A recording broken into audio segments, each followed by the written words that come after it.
Cool Figure TV. Revolutionary salute. Revolutionary salute. Like, share, subscribe. Welcome to the House of Revolution. You know I'm your humble host, the Yao Mean of Revolution. I got a World War III alert. We got a World War III alert. But before we get into this information, be sure to wipe your feet. That means hit the like button. Like, share, subscribe, support the platform, y'all. Let everybody know Cold Figure is live. And this is very distressing. Salute, family. Not for the revolutionaries, but where this could go. We knew that Iran would not play with Israel or the United States. And I said that all this talk about knocking off the head of the Shiite religion, Khomeini, could get them nuked. So let's get it digger. I had to come to the war room when I seen this. So tonight, Iran has stopped all air flights, no air traffic. So they want to be able to focus on whatever coming through. They feel like the United States and Israel might be striking tonight. But let's get into this information that should be on CNN, but they don't want y'all to know what's going on. They want to get us nuked. That, yes, Iran absolutely has the nuclear bomb and has tested it. We have questions arising around what is said to be an earthquake in Iran coming from an area that is suspected for testing nuclear explosions. Now, they're saying that it was an Armenian station that detected this 4.6 magnitude seismic event that took place inside of Iran, but they noted there is a lack of a seismic compressional wave. Okay? And this is seen in earthquake patterns. And you can see here we have earthquakes on the screen, and then we have known explosions and tests that have taken place, and you can see the explosions like right here in red.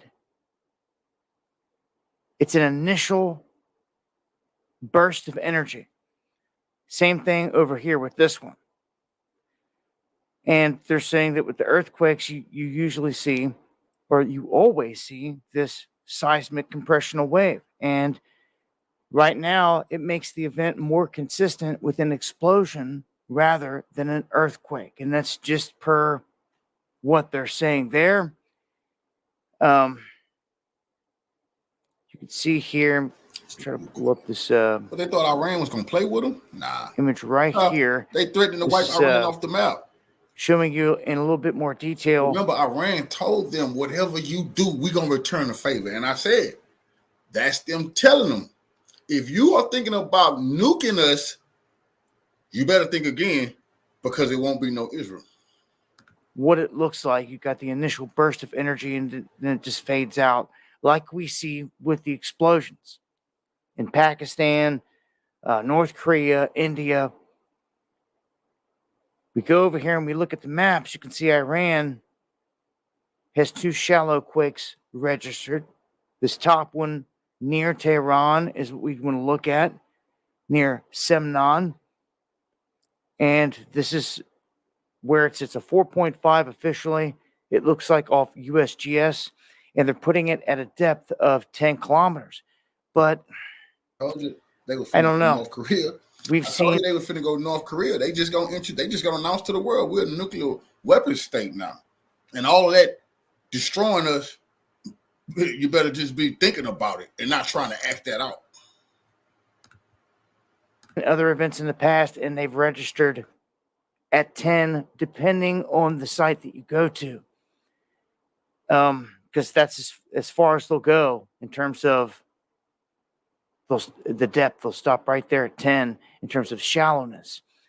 But the signature, they say, is there, but where they hit, was there some kind of explosion underground at a base or at a facility that Israel triggered or something? Those questions have arisen as well, but we haven't seen any calamity or chaos coming out of Iran today, so we don't think that was the case. But it could be anything at this point. We'll keep an eye on it. Wanted to shed some light on it. Come on. Iran getting ready for the big dance, man. They getting ready for the big dance, you see? Israel and the U.S., if they want to fight this war, they better not talk with nuclear weapons. And Israel is scared to death of Iran without those nuclear weapons. This morning, Twitter, now called X, exploded with claims that Iran has conducted its first ever nuclear test. In other words, Iran is a nuclear power, according to these claims on social media. Users are making a direct link to yesterday's 4.5 magnitude earthquake, 28 kilometers from Sorkhe in Semnan province of Iran, to Iran's potential nuclear test. According to these claims, the tremor was directly as a result of this nuclear test. Before I look at the basis of these claims and other relevant aspects, let's see who is saying what about this extraordinary claim.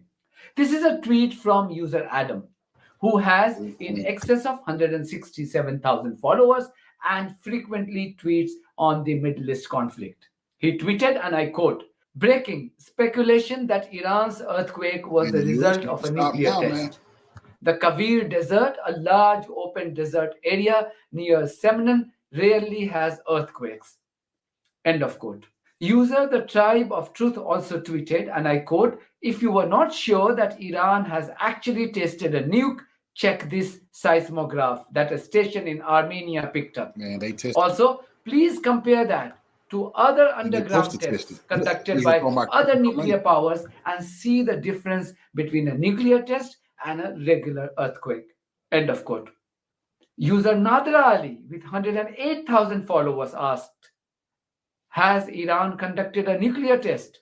User St. Let's based in South Africa with close to 300,000 followers. Iran got the right to defend. And I quote, "North Korean underground nuclear tests caused earthquakes. Iran hours ago issued a NOTAM over planned military exercise until October the 9th, and that was followed by an earthquake. They warned Israel of an unconventional response in case of an attack. Iran is most likely testing a nuclear bomb." And see, Israel is planning, and the U.S. is planning on striking Iran nuclear sites. You know, and Iran is just letting them know, you can attack it all you want. We got a surprise. We got a surprise for you, man. Huh? You getting your Christmas present early this year. End of quote. Similar claims were made by other users. So what's the truth in these claims? A pro-Israeli Twitter handle, OSINT Defender, with over 1.2 million followers, had tweeted on Saturday, claiming that the Iranian Civil Aviation Authority had released a notice to air missions, or NOTAM, for a majority of its western airspace, stating that commercial flight no planes in the sky, because if you were in the sky, they want to shoot you down. So they don't want no accidents. No flying in Iran for a couple of days. Tomorrow is the anniversary of October the 7th, when Hamas humiliated Israel, and Israel went berserk and started assassinating everybody. So Iran feeling like, you know, they're getting some intelligence that Israel and the U.S. might try something late tonight, early tomorrow. So they ready to fight. Nobody is flying nowhere. Stay at home. Take care of your children. There's big boy business going on right now. Paths through these areas will be closed every night for military exercise between 1700 and 0130 UTC. They don't, man, listen. So those claiming Israel is psychopathic, so they might just want to have a nuclear exchange. Remember, they don't have any attachments to that land that they claim. Those people don't give a damn. Those people go live in Switzerland, Iceland, Antarctica. So they really don't give a. These people is really dangerous right now. They might even want to blow up Africa, the Middle East, nuclear fallout, go wherever. These rich small hats got bunkers. So this not like North Korea, where like when North Korea got the nuclear weapon, the U.S. didn't do shit. They wouldn't attack Iraq because they were scared of the Kim regime. That's a fact. In 2003, before they attacked Iraq, North Korea did this.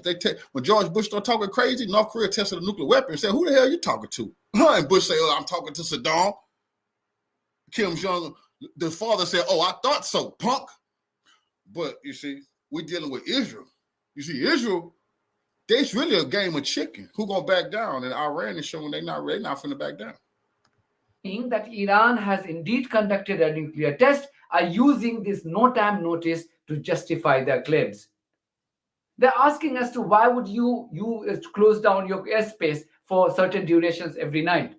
According to them, the notice was to clear the Iranian airspace so that the nuclear test could be conducted. In April this year, when Iran and Israel were close to a full blown war after Israeli terrorists illegally bombed an Iranian diplomatic mission in Damascus and the West remained silent, one prominent Iranian lawmaker had stunned everyone by saying that his country could easily make an atom bomb within a week. Javed I've been Karimi saying it. Godusi, a former military commentator and member of Iran's National Security Commission, had said that his country was technically able to enrich uranium to 90% purity for warheads in half a day, or let's say 1 week, and that the IAEA, which is the watchdog, was aware of Tehran's capabilities. Israel's so small, all it takes is 2-3 nuclear bombs, and it's not no Israel. James Acton is an American physicist and wide ranging nuclear policy expert who co directs the nuclear policy program at the Carnegie Endowment for International Peace. Now, for those who don't know what this organization is, Carnegie is a globally renowned non partisan international affairs think tank headquartered in Washington, D.C., with operations in Europe, South Asia, East Asia, and the Middle East. Acton told the journal that Israel will be foolish to target Iranian nuclear facilities, and it wasn't going to be as. That's a fact. If they do target Iran nuclear facilities tonight, Iran gonna target theirs. That's we understand that now. Iran done got us back on the revolutionary path. We understand they're gonna stand up. If the U.S. is dumb enough, or Israel dumb enough to attack the nuclear sites, then Israel gonna pay the price. And if they stupid enough to try to use a nuclear weapon, phew, Lord have mercy, it's all over. Smooth sailing for Israel as it was in 1981 when it bombed Iraqi nuclear facility in Iraq.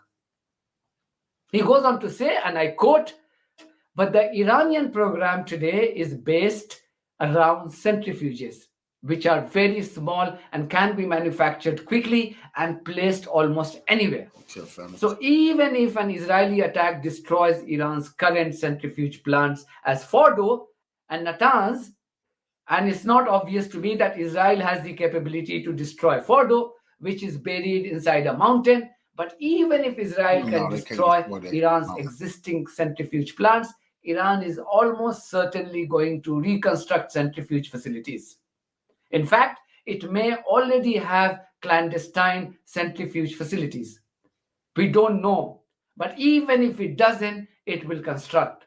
I feel very certain more centrifuge facilities potentially at multiple sites, some of them potentially hidden in plain sight inside normal industrial buildings, and some of them buried even deeper than Fordo. So they are definitely out of the range of the Israelis.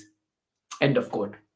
So clearly, even this American expert on nuclear matters thinks that Israel is incapable of destroying the Iranian nuclear facilities. Going by what Acton has to say, it's also very clear that Iran is capable of producing nuclear bombs if it had the resolve to do so. Yeah, playtime is over. But can a nuclear test produce 4.2 magnitude tremor? Let's look at the magnitude of tremors felt when India, or for that matter, North Korea, conducted nuclear tests. A study by University of California, Berkeley Seismology Lab concluded that the Pokhran nuclear test by India in 1998 had caused a tremor of 4.7 magnitude. What's being reported from Iran at the moment is 4.2 magnitude tremor. A similar study by University of California, Santa Cruz on the impact of North Korea's nuclear test in 2017. That report said, and I quote, the 2017 nuclear test caused a magnitude 6.3 earthquake, according to the US Geological Survey, and produced sound waves recorded by seismometers around the world. End of quote. Once again, What's being reported at the moment from Iran is a 4.2 magnitude earthquake. So clearly, nuclear tests are capable of causing bigger tremors than what's being reported from Iran. Look, war is not good. We all know that. And if Israel wants the region to be set on fire, it's because this settler colony is run by maniacs, sponsored by another group of Zionist maniacs sitting in the US, namely Joe Biden and Anthony Blinken. Let's hope that these Zionists never succeed in setting the entire region on fire and killing more and more innocent lives. Thank you very much for watching this video. Thank you very much for They gotta get what's coming to them. They gotta get what's coming to them, y'all. So Iran blocked off its airspace. They ready for war. I absolutely believe they tested a nuclear weapon, just to let the U.S. and Israel know they better stick to the rules of engagement. No nukes, or they gonna fire one. Firstly, we had a couple of reports, not many articles, but I did find this article published on a website called Hindustan Times, saying that Iran canceled all flights until 7th of October due to operational restrictions, according to that report. Now, mind you, some people had a bit of confusion when it comes to Iran shutting down their airspace when they conducted the attack on Israel. But this is indeed for tonight. We're talking about 9 p.m., which is already past 9 p.m. in Iran, up until 6 a.m. on the 7th of October. And that is most likely in preparation for a potential Israeli attack. Yesterday, we spoke about the fact that we're looking at potentially 24 to 48 hours. Again, these are assumptions at the end of the day, but there are certain indications. We are almost 1 week into the attack from Iran on Israel, and Israel made it very clear that they will be carrying out an attack on Iran. Some of them said, well, in the right time, in the right place, with the right intensity. We had, statements varying in terms of fierceness when it comes to Iran. But what we do know is that they are preparing an attack on Iran, and such attack will be fully backed by the United States of America, the US administration, if not promoted again by the US administration, because when we talk about Israel and the US, you're talking about the same thing. Really, if the United States indeed wanted to apply certain pressure on Israel, they would have, by stopping their military aid and stopping the funding that goes to Israel and the constant impunity that they give the Israeli regime. But we've seen the opposite. We've seen the United States enabling this, encouraging it, not condemning anything, and continuing to support Israel, regardless of all of the talk about these hopeful scenarios or positivity, or the fact that they are applying pressure on Benjamin Netanyahu. So we're going to start off with this article. All flights from Iran's airports have been cancelled from 9 p.m. on Sunday until 6 a.m. local time, or 2:30 GMT on Monday, state media reported, citing spokesperson for Iran's Civil Aviation Organization. The flights were halted due to operational restrictions, the spokesperson said, without providing further details. Because of those restrictions, the flights at some airports of the country will be cancelled from 9 p.m. tonight, Sunday, October the 6th, until 6 a.m. tomorrow, October the 7th, according to IRNA State News Agency. This comes amid heightened tensions between Iran and Israel following Tehran's missile attacks on Israel last week. Iran launched around 200 missiles on Tuesday, marking its second direct strike on Israel this year, in what it described as retaliation for the killing of Iranian-aligned militant leaders and a senior commander in Iran's Revolutionary Guards. Israel has vowed to retaliate, although it has yet to specify when or how. The Iranian airspace was closed on Tuesday night for nearly 2 days following the missile attack, before flights resumed on Thursday morning. Security concerns were cited as the reason for the temporary shutdown for both domestic and international flights. The European Aviation Safety Agency has advised airlines to avoid Iranian airspace until October 31st due to the volatile situation, and the advisory is under ongoing review. Amid concerns of potential Israeli strikes on Iranian energy infrastructure, Oil Minister Mohsen Paknejad visited Kharg Island. Kharg Island, we spoke about it yesterday, and the fact that Iran took off some of its empty oil tankers. However, they were still using it whenever needed, but they are taking certain measures to avoid potential risk when it comes to the Israeli or upcoming potential Israeli attack. They continued home to the country's largest oil export terminal on Sunday. According to the oil ministry's news agency Shana, Paknejad met with a senior Revolutionary Guards Navy commander to discuss the security of the country's key oil and gas facilities. Israel has not ruled out the possibility of targeting Iran's oil facilities. As part of its retaliation, Iranian oil exports, which make up around 3% of global output, have reached near multi-year highs, with China being the primary buyer despite US sanctions.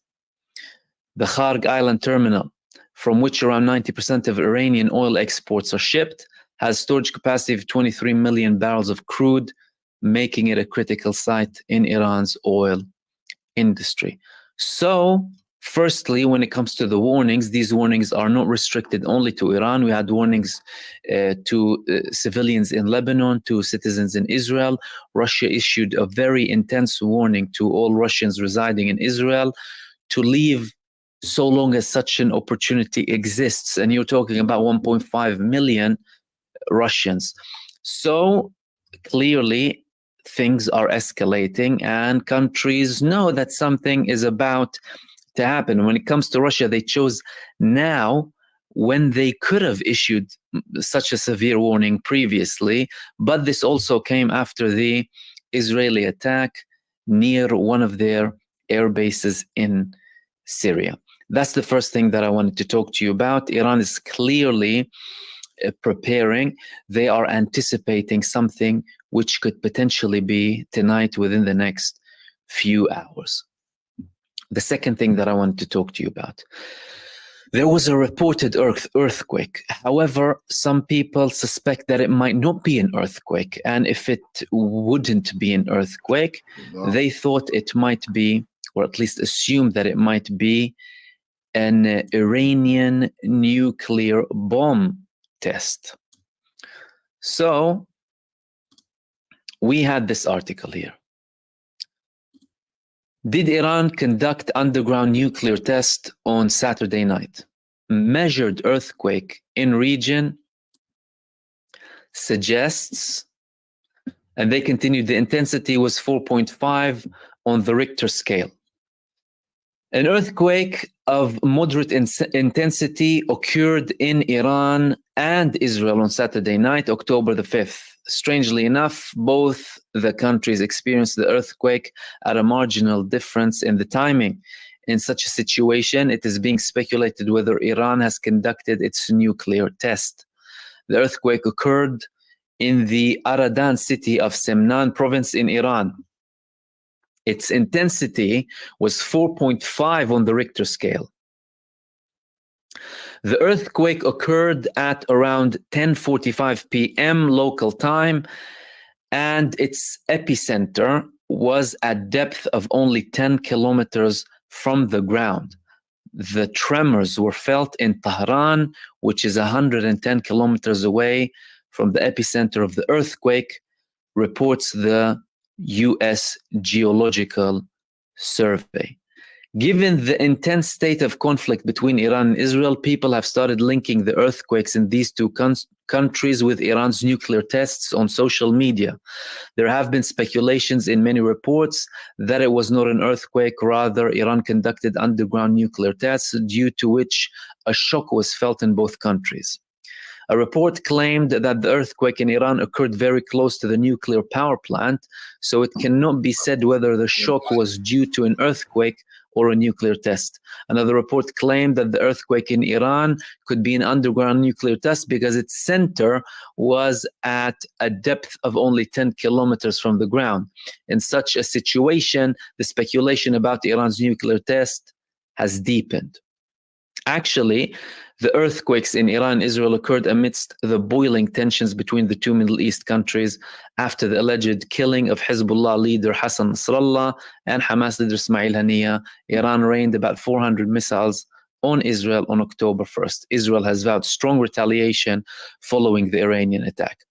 And to elaborate a little bit further, one of the, it's an Armenian source, they came up with an image claiming that the intensity was not normal, the way that and I'm no expert when it comes to earthquakes, but they said that the intensity of the actual earthquake does not come in line with normal earthquakes. That's why they had more speculations that Iran could have potentially conducted a nuclear test. This is not something new. Of course, Iran officially denies that they have a nuclear project.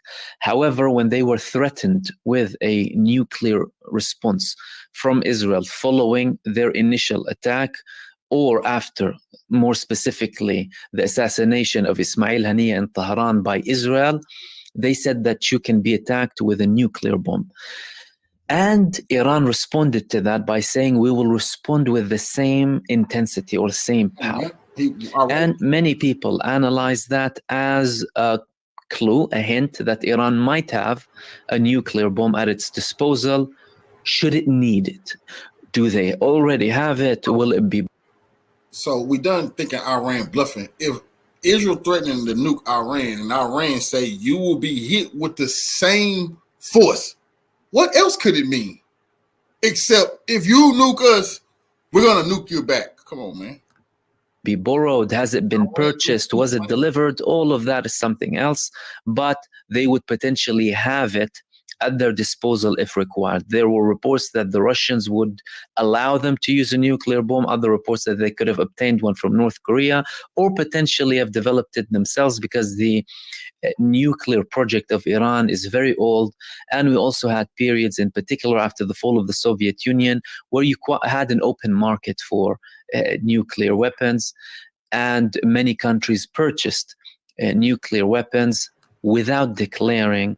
The problem is, unlike when North Korea declared its nuclear weapons and the U.S. backed off because they wanted to live, the U.S. wanted to do, Israel is on some psychotic shit that people just don't understand.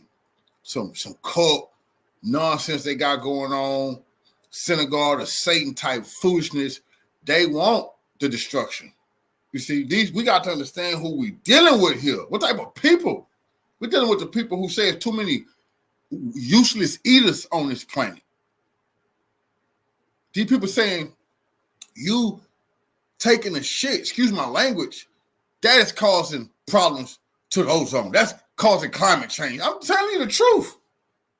Your dog using the bathroom is a problem. These people is crazy. They see a world with about 500 million people. That's a fact. And people don't understand that everywhere we look, it is nuclear war on the table with China, with North Korea. Salute to our brother Randy Thomas for the donation to the war chest. Revolution is a way of life. I absolutely appreciate that love, family. Salute to you. North Korea. I remember, bro, I was saying this when the war with Russia started. All of my stuff that's been prophetic is coming true. I said it's no easy fights. The last easy fight, and they lost, was to the Taliban. I say every other opponent of NATO and they flunky Israel gonna be a nuclear war. They've picked Iran, and Iran is letting them know. Come figure one line, it's gonna be a nuclear war. Unless, see, it won't go nuclear if Israel just take the punishment and the humiliation.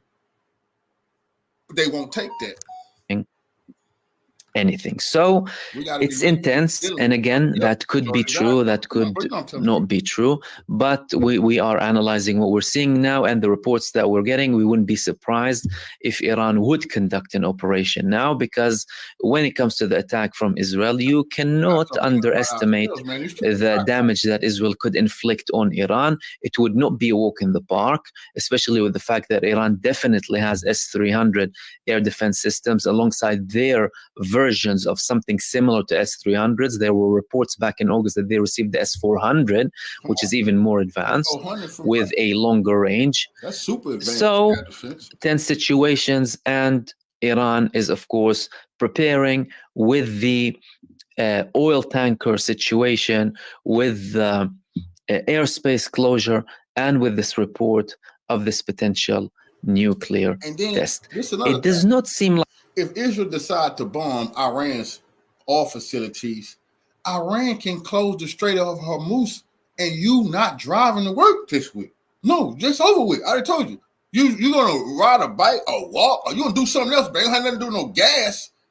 And that's a problem for Americans. Why is Israel playing these games that's only gonna hurt us? Because they don't want to face the humiliation. You lose, you lose. Losers face humiliation. But that's on the table also.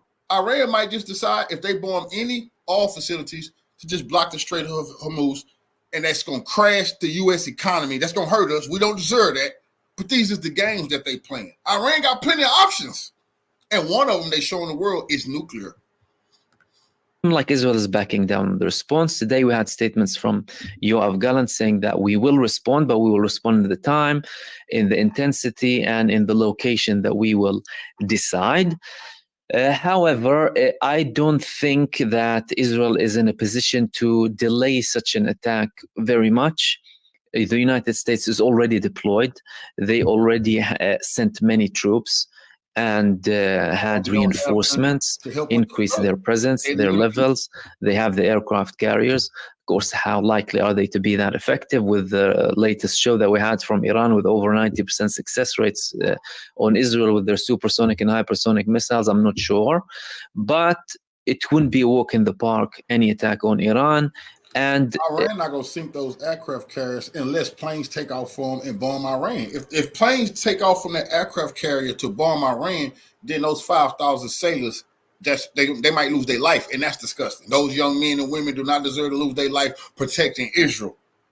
But if the planes take off from those aircraft carriers to bomb Iran, what is Iran supposed to do? There is a very high likelihood that Iran would be immediately responding on Israel, and we could see that potentially happening within the next few hours. These were the first two things that I want to talk to you about. The second thing that I want to talk to you about is, now we are almost 1 year into the 7th of October. Hamas conducted an unprecedented attack on Israel where they took down the whole Gaza division, and they went to control Israeli territory. Israel allowed Hamas to do that. The revolutionaries got to understand that. It was beautiful, but Israel let them do that so they could assassinate everybody. But Israel overplayed it. See, I know the revolutionaries didn't think all their leaders was going to be assassinated, because they probably would have regrouped and rethought the strategy. But it's, you know, they fighting for freedom, so they was ready to die. They probably was ready to die. But Israel didn't understand that it was going to pull itself into what, for the first time ever, Iran is actually destroying its territory. That has never happened like that. You know, and now they have got to pull themselves deeper into the abyss by attacking Iran, when Iran is already telling them, for every slap, you're going to get a harder slap. For every slap you give us, we're going to slap the hell out of you. See, this is what Israel's dealing with now. So miscalculations that now we see may lead to nuclear war. So Hamas, I don't think that they should beat their chest too much about what they were able to do on October 7th, because they lost 50,000 men, women, and children, man. You know, and if Hezbollah didn't step in, and Yemen didn't step in, and Iran didn't step in, then Gaza would have been done. You know, so this is it's really fucked up that we're looking at the colonizers trying to do people like we was done, you know, and putting our life on. That's why I can't stand this type of shit, because we was done like this. A lot of land took, slaves, beaten, slapped around. All of our freedom fighters always was called terrorists. That's why it's disgusting. Any house nigga calling people terrorists. That's what they said. Hey, you haven't had a freedom fighter that these people didn't say was a terrorist. They never cheered on none of our people who fought back. That's disgusting. And also kidnapped civilians in Israel. Israel immediately came up with certain claims about the scale, about what actually happened, that were later debunked from Israeli sources, especially when it comes to the stories of the beheaded babies or the rapes that were conducted apparently as claimed by Israel and were later debunked. And of course, we later found out that Israel carried out the majority of the massacres against the civilians in the Nova Festival, in Ra'im, in Nir Oz, and we had statements coming from the Israeli army, or people from the Israeli army to be more specific. One of them was a pilot who spoke with the residents of Nir Oz, who admitted to them that they were ordered to shoot at everything going back to Gaza on the 7th of October, so that they don't give Hamas leverage when it comes to Israeli prisoners. Then, of course, we had the statements from Israelis saying that most of the civilians who were killed in the Israeli kibbutzes or settlements were killed due to fire from the IDF, who suspected the presence of certain Hamas fighters in locations, and they decided to attack all of them. Then we started to have more or some Israelis being released from the Hamas captivity in Gaza, saying that they were targeted all along, the first ones and the last ones as well. The first one was Yocheved Lifshitz, who was released on a humanitarian basis. And then the latest one was Noa Argamani, saying that she was wounded all across her body because of Israeli strikes. There were many indications that Israel deliberately targeted their own civilians in Gaza, including some Israeli troops as well, where they wanted to target certain figures in Hamas, and sometimes without targeting any figures in Hamas, just to reduce the price of potential request or demand that Hamas would have in return to release these people going from Gaza. This is evident, this neglect of the Israelis who were kidnapped, especially coming from the recent statement that we had from the IDF Chief of Staff Herzi Halevi, when he said that we might not bring back anyone to Israel. So you have the families of the Israelis already blaming Netanyahu. Now they're calling him the cabinet of death, his cabinet, the cabinet of death. Today we had small protests in Kaplan in Tel Aviv. And the families of the Israelis imprisoned in Gaza are still criticizing the government heavily. Of course, the intensity was much higher up until the increase and escalation with Lebanon. Netanyahu was trying to run forward, but we still have criticism coming from Israel saying that this will not bring the people back. When it comes to the attack itself, Hamas, a couple of days after their attacks, they said that we are immediately, it wasn't even just a couple of days, it was almost exactly after the attack. Firstly, they elaborated that they conducted this attack because they've been trying to reach an agreement with Israel to have a prisoner swap, because they had Israelis in Gaza from 2014 who their families already told the Israeli government, you're neglecting them anyway, but no one was asking about them. And that Israel refused, and that Israel doesn't want to reach a solution when it comes to the Palestinian people, the constant attacks on the Palestinians, the administrative detention, the oppression, the apartheid regime in the West Bank, and the fact that Gaza has been suffering for 17 years living in an open-air prison, and the fact that we're talking about a historical case here when it comes to the Palestinian case. So they elaborated that you haven't reached an agreement with us in diplomatic manner, so we had to conduct this operation. However, we are willing to stop our operation now and reach an agreement where we release our prisoners and we release all of the Israelis that we have in captivity. Of course, Israel decided to go on this campaign that really made no sense, because it put the Israelis at risk, and that was evident 1 month in. They killed over 50 Israelis just in the first month, as confirmed by the Palestinian resistance. And now 1 year on, they haven't achieved any of their objectives in Gaza. You're still talking about Hamas presence. As a matter of fact, Israel, they admit now that Hamas is controlling everything over the ground in Gaza. They control 2 million Palestinians, according to multiple Israeli articles that we read in the past couple of weeks in Israel. and the Palestinian resistance still able to conduct activities against Israel, and they haven't brought back the Israelis who are imprisoned in Gaza, meaning they haven't achieved any of their declared objectives.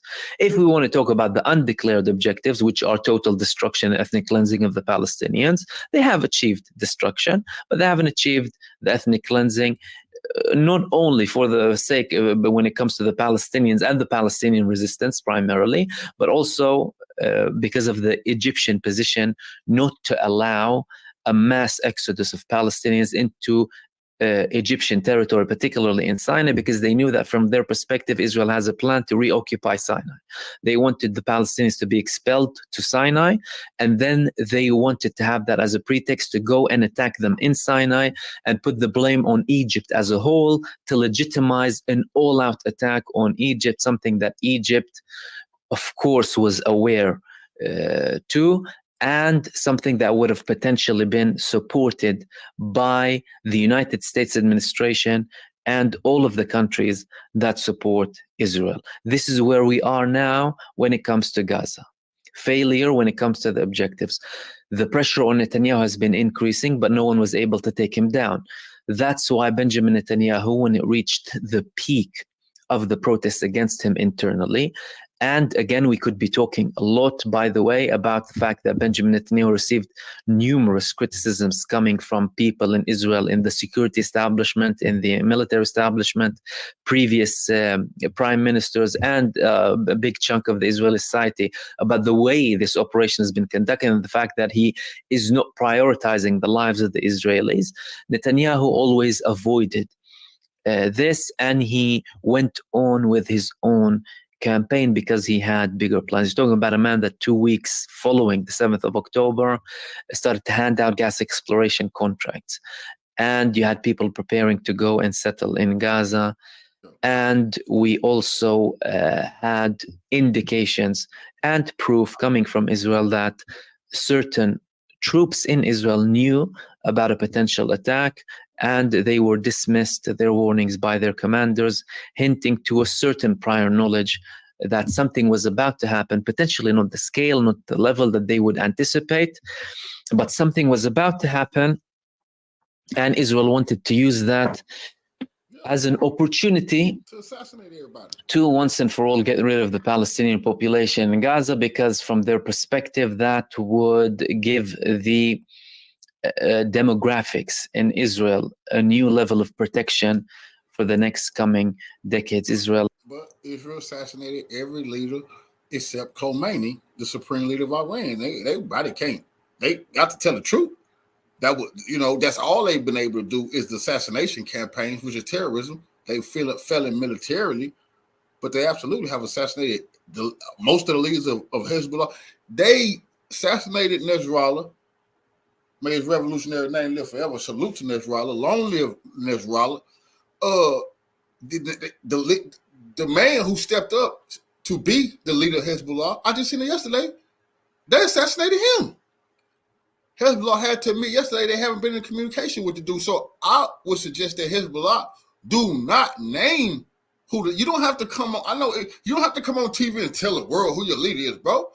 They're going to kill him. No, the only people need to know is the guerrilla fighters. So the Israel assassination campaign has been a terror, but they failed militarily.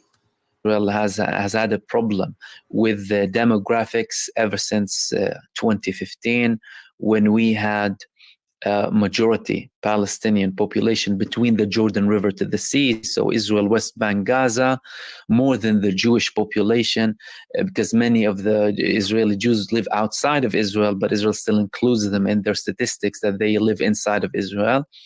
And of course, they view that as a threat, as a risk. Why? Because they want to keep the regime of Jewish supremacy in Israel. If you start having an increased number of Palestinians and you have somewhat of democratic participation and the calls, that's what they did in America. That's what they did in America. That's why they kept bringing over more and more and more Europeans, so they would always outnumber us and outnumber,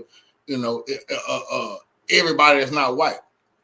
They're just trying to replay that same strategy, just call themselves Jews in Israel. They just want to make sure it's more them than anybody else. Even if they got to keep flooding in from Europe. The same thing they did in America. That's the same thing they done in Australia, everywhere else, Canada. That is their mode of operandus. That's what they do. They tried it in South Africa. Increasing calls really for equal rights between the Jordan River to the sea, then you might be talking about people looking to reshape the country, something that Israel did not want. Israel now is escalating. To them, it's not only Gaza. To them, they are behaving in a manner similar to the time of inception of the state of Israel, with the philosophy of our borders end with where the foot of our last soldier steps on, meaning they are using this as an opportunity to expand things further. This opportunity is coming not without US knowledge, not without US planning, and also not without US will. And when we talk about the US, of course, we talk about the United States administration. Even we had the supreme leader of Iran, Sayyid Ali Khamenei, in his Friday sermon speech saying that the United States wants Israel to be the energy export hub and the export hub of technology to and from the region. And we have people in Israel in power, in the government, calling for the greater Israel, and Israel that stretches from the Nile to the Euphrates. And we have an actual implementation or an attempted implementation of that. Israel is waging a war of extermination.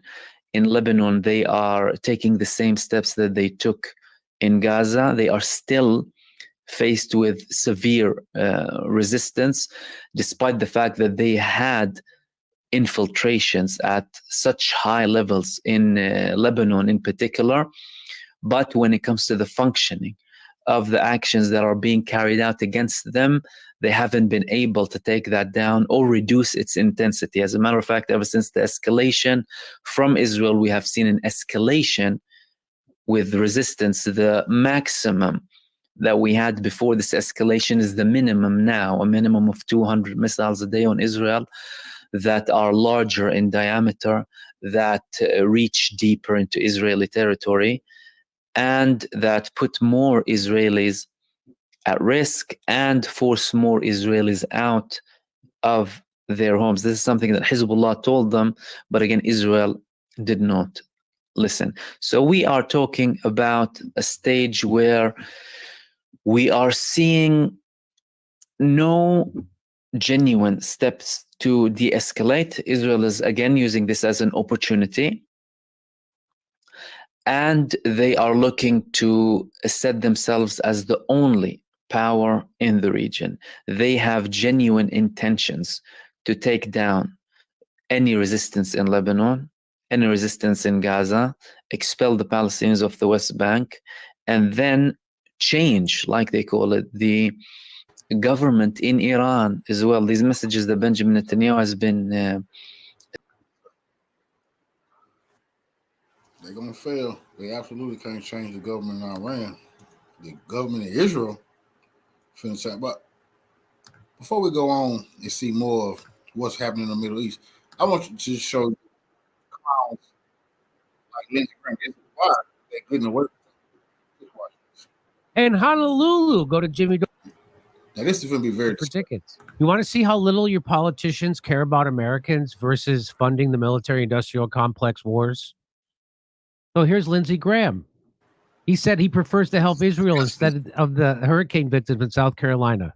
You want to hear it? Here it comes. You know, I've been going all over South Carolina like most people. I hadn't slept much. But look what's going on in Israel. Our friends in Israel surrounded by people that want to kill them, destroy them, a second Holocaust in the making. And Biden says, be proportional. What is the proportional response to people who want to kill you and your family? God. The man is talking about what's happening in South Carolina and the victims of the hurricane, and like I say, it's a shame with young black girl and her twin babies got swept away. Just all of the pain and suffering we're hearing about. Lindsey Graham is saying, "Well, what about Israel? What about Israel? This is the problem." I told y'all yesterday, they don't give a shit about them people, the troops. Is the reason you haven't seen one National Guard, you haven't seen nobody fatigued at all, it's because they're in the Middle East. Because they got to protect Israel. It's demanded to protect Israel. And this man here is saying it. This is their senator in the Carolinas. He said, well, I care about them, but Israel is surrounded. Oh, that's disgusting, bro. Because every time they say Israel is surrounded by people who hate them, well, then who is your Arab allies you keep telling us about? You talk the Jordanians? Oh, I thought you just said Israel was surrounded by people who hate. You see, this is disgusting. They want to tell, well, Israel has no friends. Well, who the hell is the Arabs that kiss their ass and help them all the time then?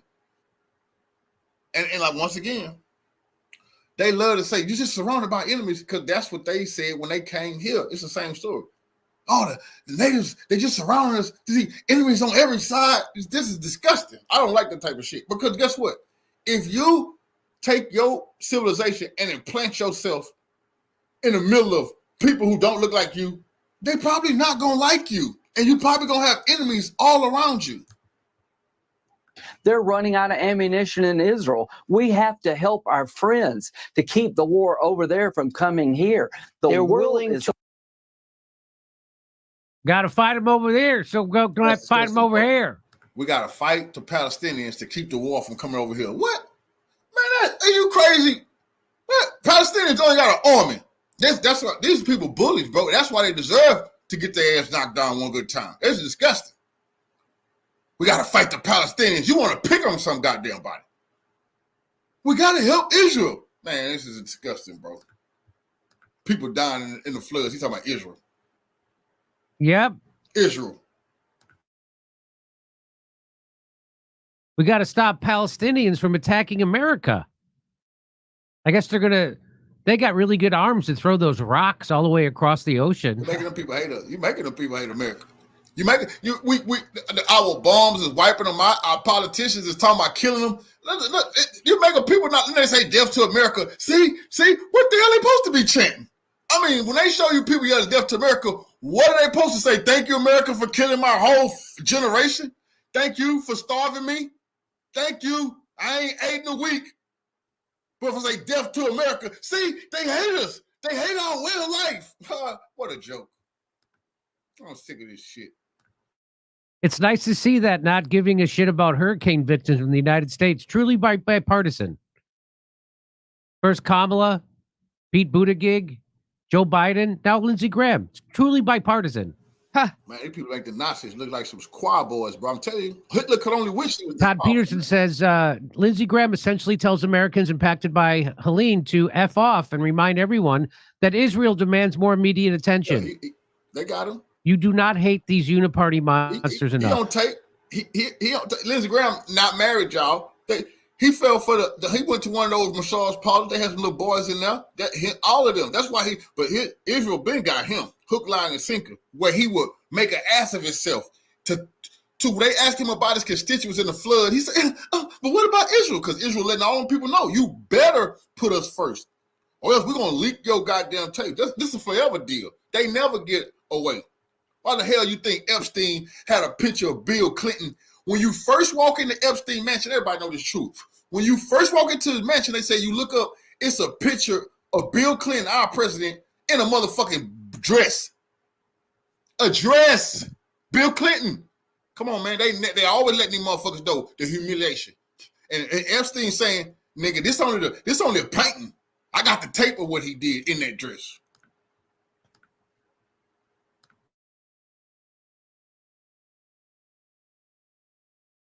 Jake Shields says Lindsey Graham is the senator for South Carolina. Despite his state being destroyed by a hurricane, he's more focused on Israel. That's crazy. Do you think it's just for the money, or does Mossad have videos of him with? I wonder. Does Mossad have videos of him with a young boy? My guess is the young Yeah, boy. they got it. Well, if there's videos of him with a young boy, he's probably just helping him with his homework.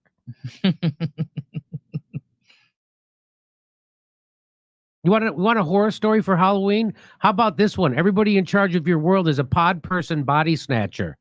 I can't even come up with a horror story premise worse than what's happening to Americans right now, being completely wiped Like out. the Twilight The latest Zone, bro. Halloween movie release should just be a live stream of the news. Everybody dying in his community. He talking about Israel. There you go. There's Lindsey Graham.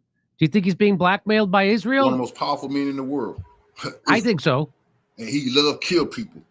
That man. What kind of a maniac would come on TV when your state's being wiped out and worry about another country? Remember, he just said That has he want to healthcare. steal them trillions. Remember, Lindsey Graham once said he want to steal them trillions in Ukraine. We can't let Putin and China get the trillions that's over there, the 12 trillion. Ukraine could be the best friend we ever had. Hey, man, this dude is nuts. That has healthcare, by the way. That gets billions from our country every year. Hey, come see us do stand-up comedy.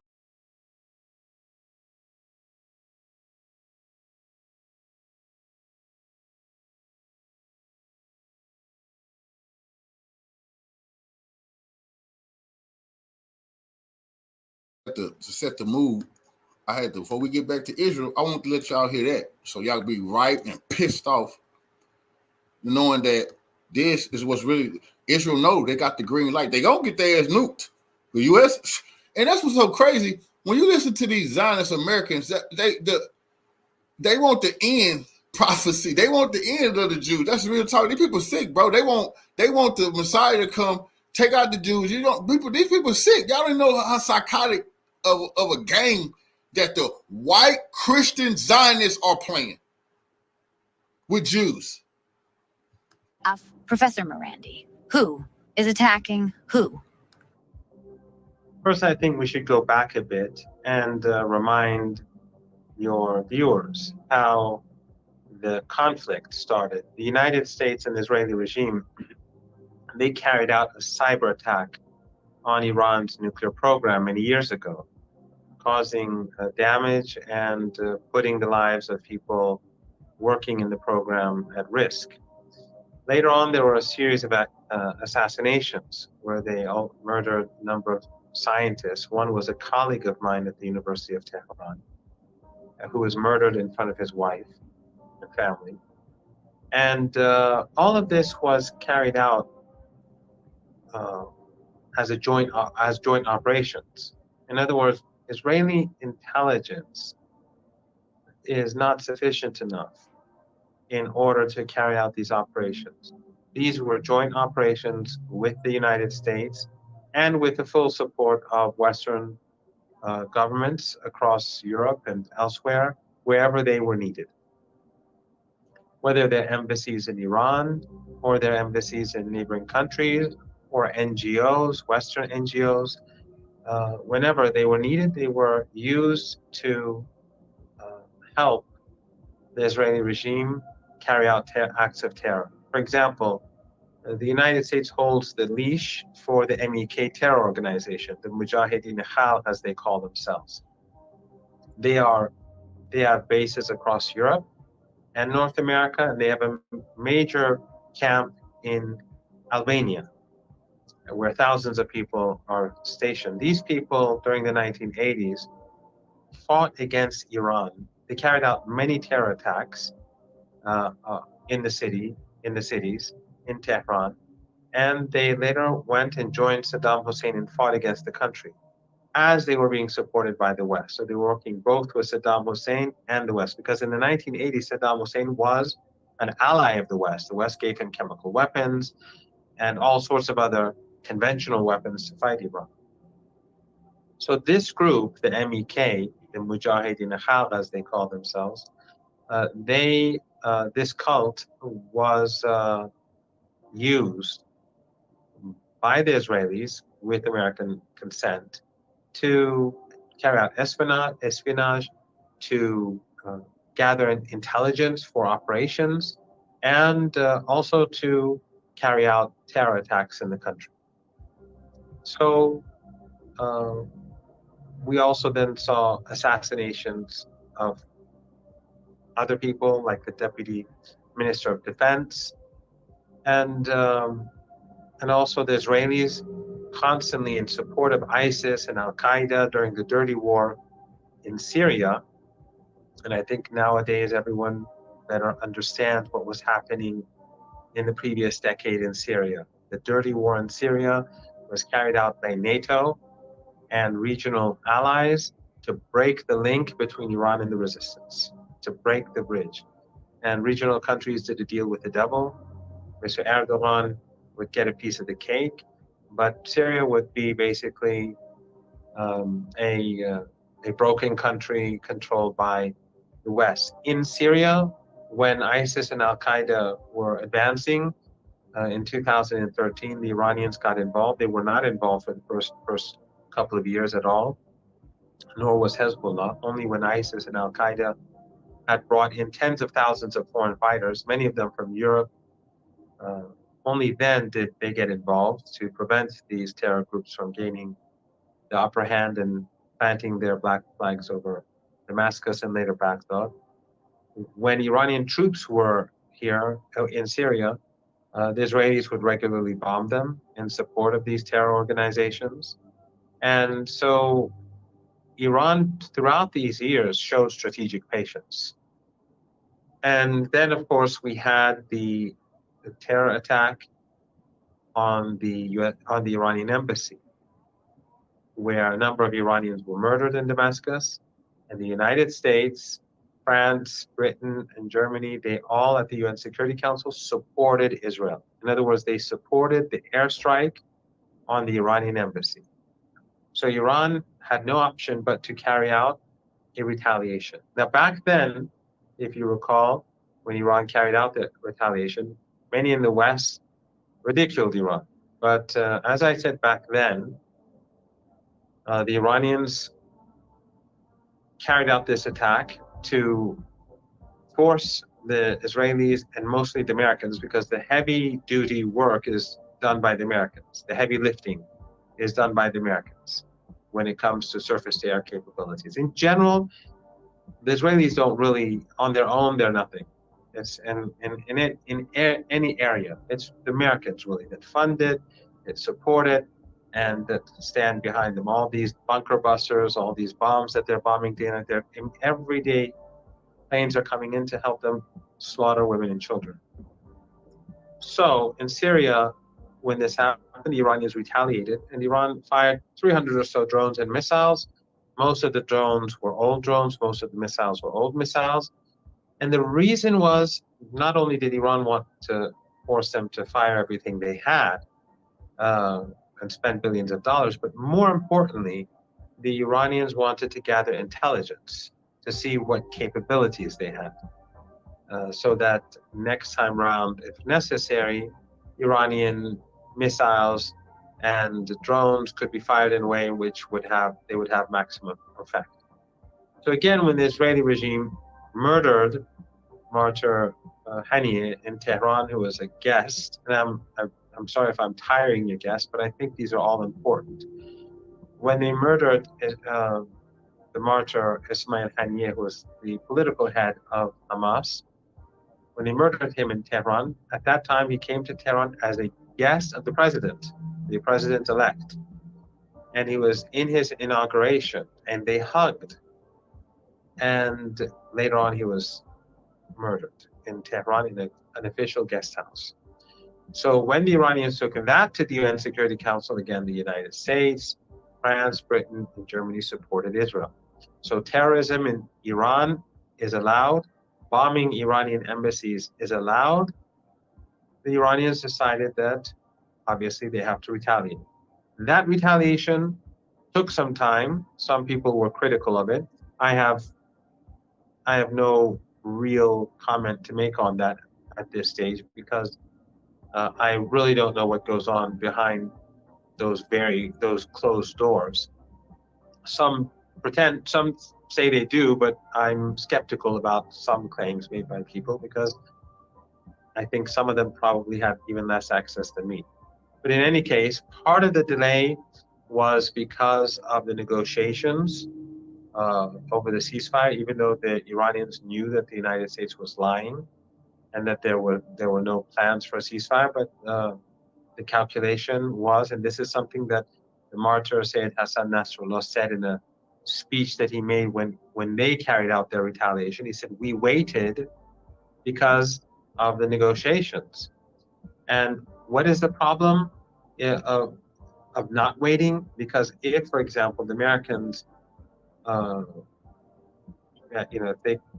while they were supposedly negotiating, even if the Iranians carried out the attack, the Americans, the Europeans, the Israelis, and regional countries would all suddenly say that we're on the verge of an agreement, we're about to end the bloodshed, we're going to save Palestinian lives. But these Iranians did not want peace, and they proved that they want to sacrifice Palestinian women and children for their own interests. So, which of course was a lie, would have been a lie, but that's exactly what they would have done. And it would have had a huge impact, I think. So part of the delay was because of that. There are other calculations which I could get into, but it's speculation.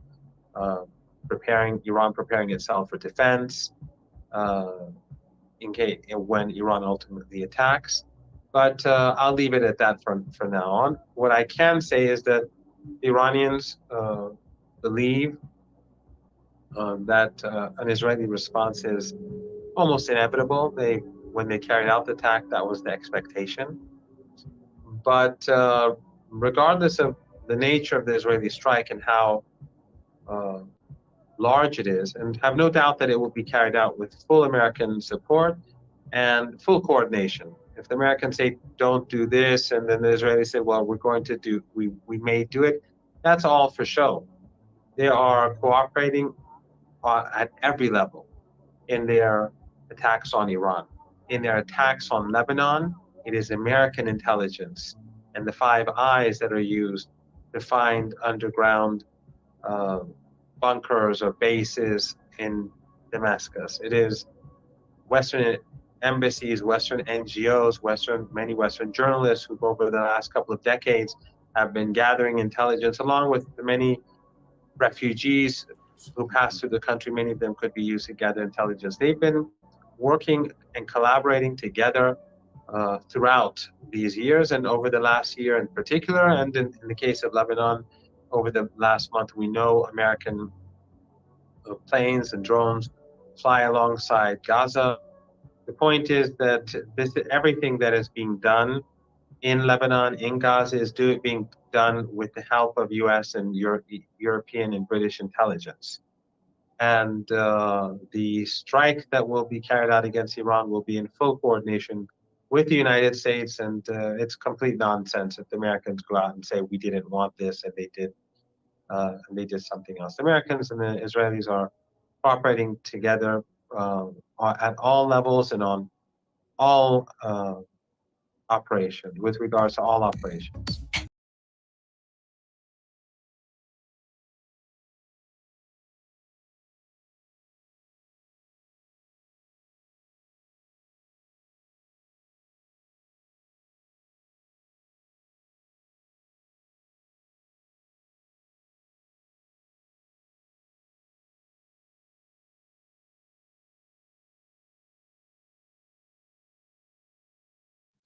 Right, so following the attack by Israel on the Russian Khmeimim airbase in Syria earlier this week, ominous signs that something was afoot came soon after, with Russia telling its own people, some 1.5 million of them living in Israel, to get out, and also telling them to leave Lebanon as well. Following that, there was an apparent snub from Putin when Netanyahu tried to call him, again reinforcing fears that Russia might, as a result of Israel's out-of-control conduct now towards them, may well be considering a more proactive role in matters, especially since they are allied with Iran, both Russia and Iran being part of the ever-growing BRICS group of nations. Now, I postulated the other day that perhaps Russia might not want to get involved in another war, given they are still battling their own invasion of Ukraine, that they are preoccupied with bigger problems right now. But actually, there's an argument that Russia have no choice but to come to Iran's aid, and by association, their allies in Hezbollah and Lebanon. And Netanyahu may well have calculated this in his ongoing desperate attempts to involve the US in the Middle East militarily. But at the same time, it's a move he may end up regretting as well. Right, so is Russia formally getting involved with Iran against Israel? Well, the signs continue to point to that being yes. Following Israel's strike on the Khmeimim airbase in Syria, arguably a provocation, just as the targeting of the Iranian embassy in Damascus was a direct provocation of Iran, which resulted in their response being the first direct attack by Iran on Israel in their history, though you'll only ever hear of how awful Iran are for doing so from our media.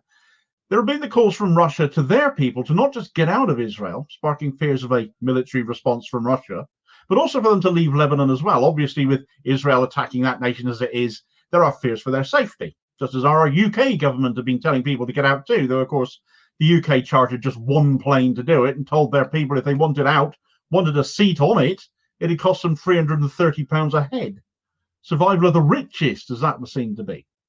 But as far as Russia go, if they are such an unhinged and awful country, they've shown us up here as being even worse in their response to their own people, because they've literally been carrying out evacuations themselves. I mean, we have a military airbase on Cyprus, just 150 miles from the Lebanese coast as that is. A military evacuation of British people seems perfectly possible to me. I can't imagine what they're doing out there that takes precedent over that, to be honest with you. Nothing at all to do with US flights being carried out from there to Israel, widely suspected to be delivering arms shipments to the genocide state. I'm sure it's got nothing to do with that, but we can't know for sure because Starmer has banned questions on operational activities at RAF Akrotiri being asked in Parliament. All very democratic and not at all suspicious, eh?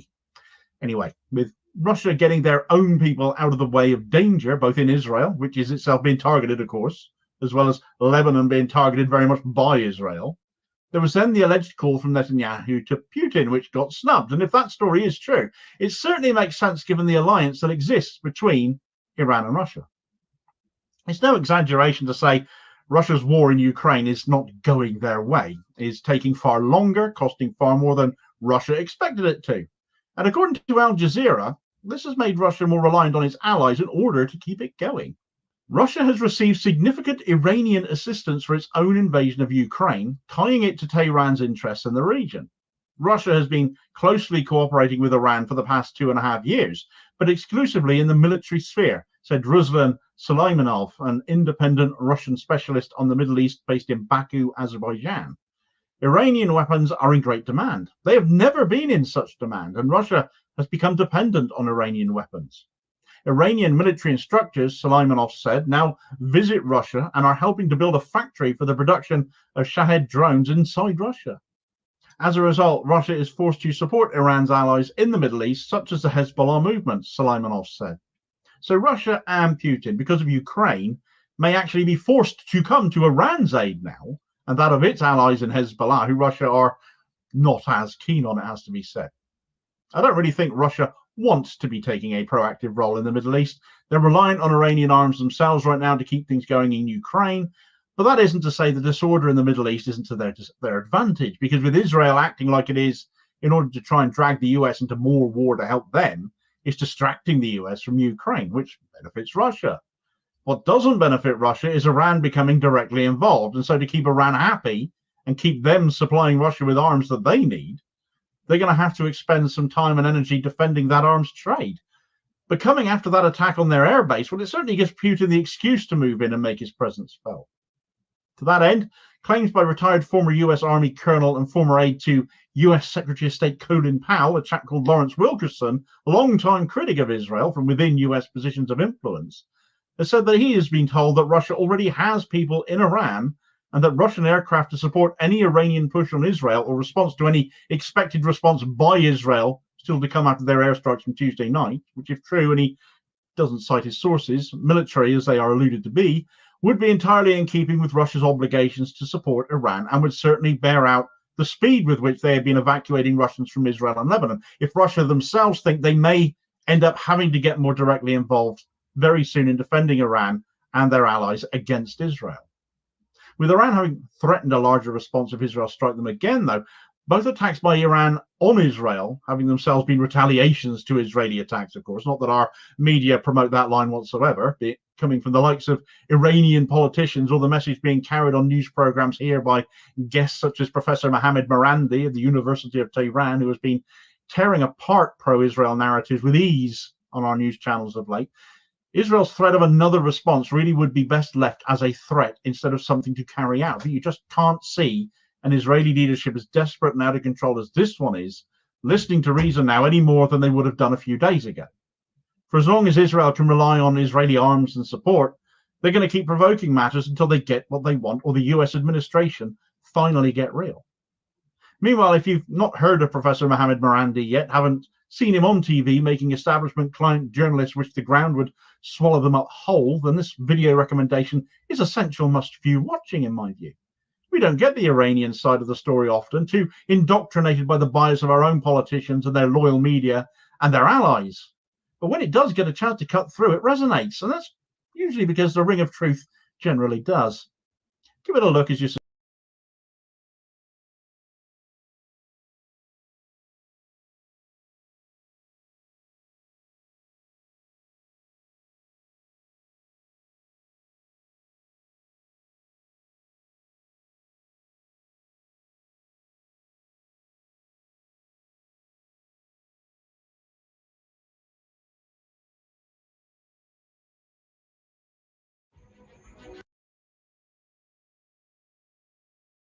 My two dear friends and colleagues and collaborators who do double duty for us every week, Ray McGovern and Larry Johnson. Ray and Larry, welcome here, my dear friends. Thank you.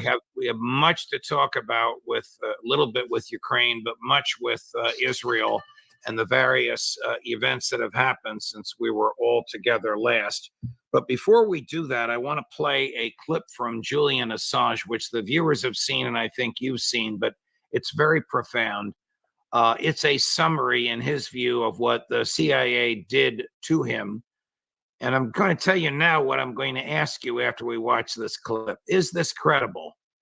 Does American intelligence do the kinds of things that Julian Assange has complained about? Chris, Julian Assange, cut number 2. We revealed the CIA's vast production of malware and viruses, its subversion of supply chains, its subversion of antivirus software, cars, smart TVs, and iPhones. CIA Director Pompeo launched a campaign of retribution. It is now a matter of public record that under Pompeo's explicit direction, the CIA drew up plans to kidnap and to assassinate me within the Ecuadorian embassy in London, and authorized going after my European colleagues, subjecting us to theft, hacking attacks, and the planting of false information. My wife and my infant son were also targeted. A CIA asset was permanently assigned to track my wife, and instructions were given to obtain DNA from my 6-month-old son's nappy. This is the testimony of more than 30 current and former US intelligence officials speaking to the US press, which has been additionally corroborated by records seized in a prosecution brought against some of the CIA agents involved. The CIA's targeting of myself, my family, and my associates through aggressive extrajudicial and extraterritorial means provides a rare insight into how powerful intelligence organizations engage in transnational repression. Such repressions are not unique. What is unique is that we know so much about this one due to numerous whistleblowers and to judicial investigations in Spain. Larry, to you first. Are allegations like this credible, or stated differently, does the CIA, does American intelligence do the kinds of things that Julian Assange just cataloged? Yes. Yeah. No, he's spot on. He wasn't exaggerating. And Ray's in a better position because Ray had a firsthand visit with Julian and saw what he was being subjected to. Ray, your views on what he said and Assange the man. There's no better man, no man with more integrity, with more smarts than my friend Julian Assange. Yeah, this is what the CIA can do.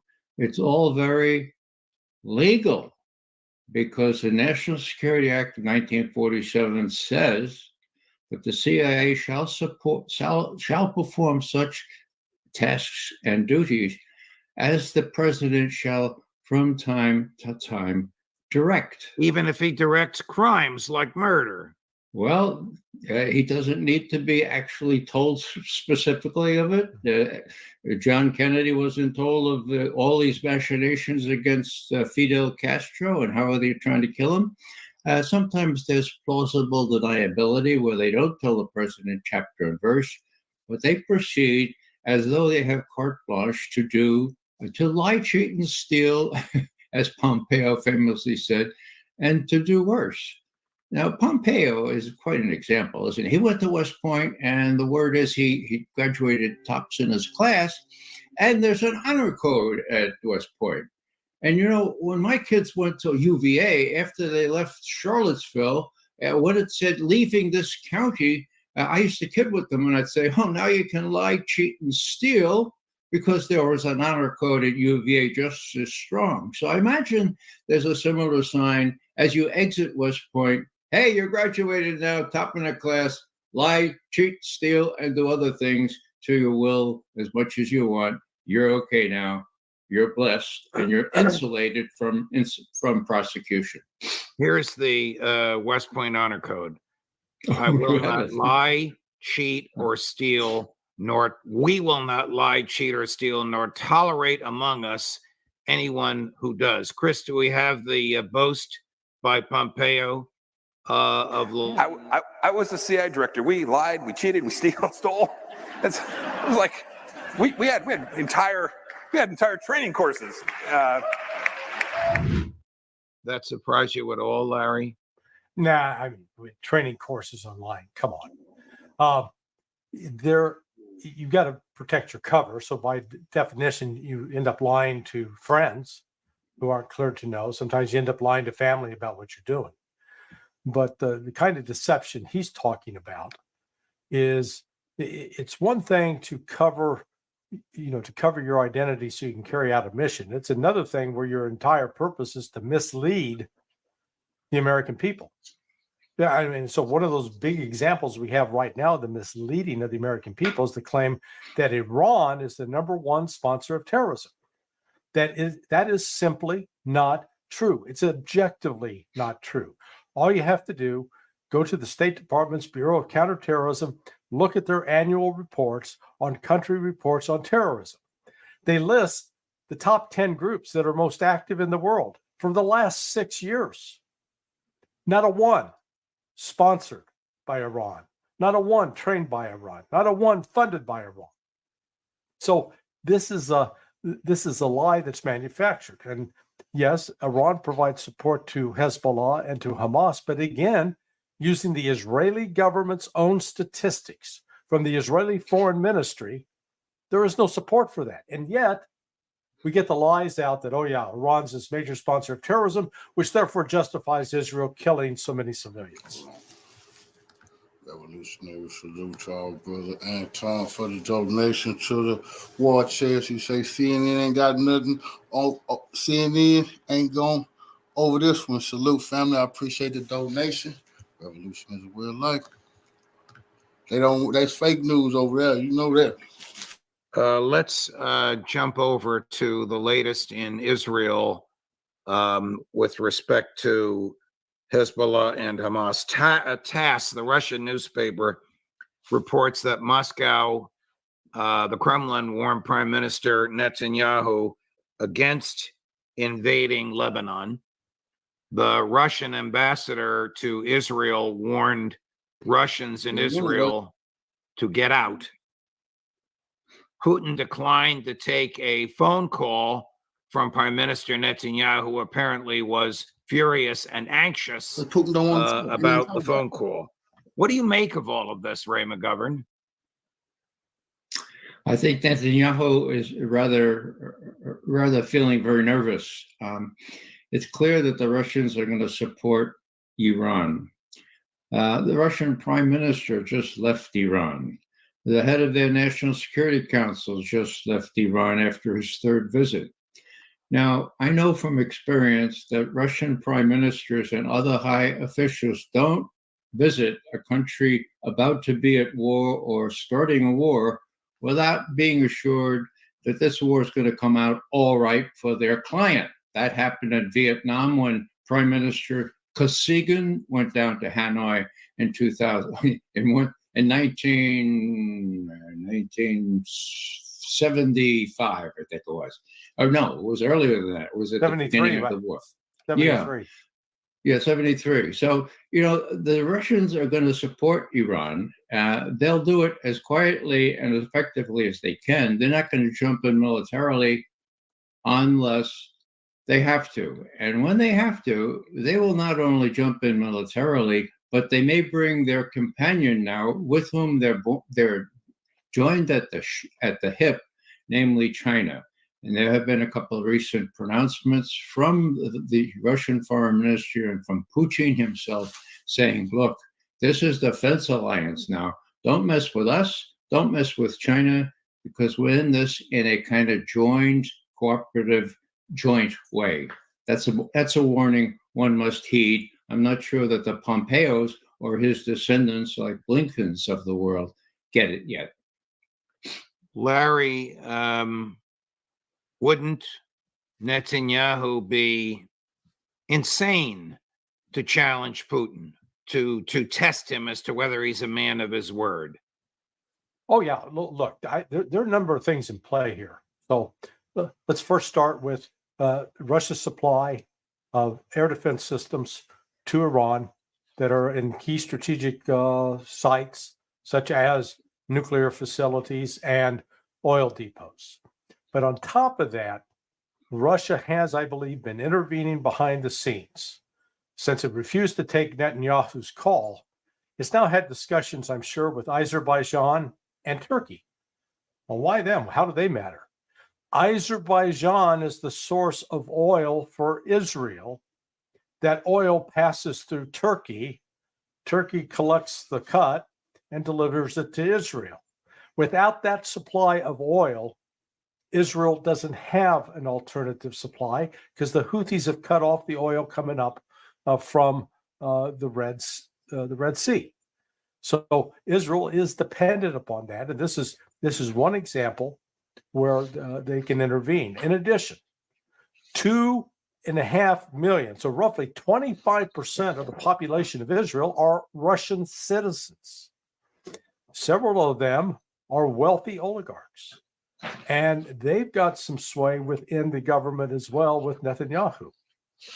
And I am confident that Russia has delivered a message to the Israelis and to the Europeans and to the Americans that any attack by Israel on Iran, where there are Russian soldiers in place on defensive positions, would be viewed as an attack on Russia. That's one of the reasons that after all this big talk the other night, where Israel denied that any missiles hit, that they took them all down, which was a flat out lie, they haven't fired back yet. And actually, I'm beginning to think they're not going to, because the other element here is China. China and Russia have conducted military exercises with Iran for the last 5 years. And those have been naval exercises principally to keep the Straits of Hormuz open. China is in a position that it can't afford to have the supply of oil coming out of the Persian Gulf cut off. So this combination of, I think you've got Russia, China, plus with the BRICS conference coming up in 2.5 weeks, Russia and China don't want anything to disrupt that. And I think that it's been made very clear to Israel they'll pay a very terrible price if they act in a way that's going to provoke and require a reaction from Iran. Just a little light moment, Ray, before I ask you my next question. One of the viewers writes in suggesting a book called The Last Days of Pompeo by Julian Assange, forward by Raymond McGovern. Very clever, Tommy Two Gloves. Very, very clever. Would Netanyahu, Lindsey Graham, you know where this is going, and John Bolton have both said in the past 3 days the United States should attack Iranian oil refineries and oil capacity. What the heck would that do to the price of gasoline in New York and Los Angeles and Chicago and Washington? Well, if you're an American citizen, you wouldn't want to do that unless you were rooting for Trump. I mean, if the price of gas goes up from $2.99 to $4.99 before the election, that's doom and gloom for Harris. Going back to what Larry just said about military exercises, Chinese, Russian military exercises, sometimes with Iranians, naval exercises. Well, they were going on. They were going on the 11th of September when the foreign ministry spokeswoman, Maria Zakharova, had a very, very unusual press conference in which, in answer to a question, she talked about a combined response from Russia and China to any threat to either of them by the United States. A double containment strategy, she said, is what the U.S. is doing. And what we will answer that is we'll answer double containment with double counteraction. What could be clearer? What could be clearer that they're joined to the hip?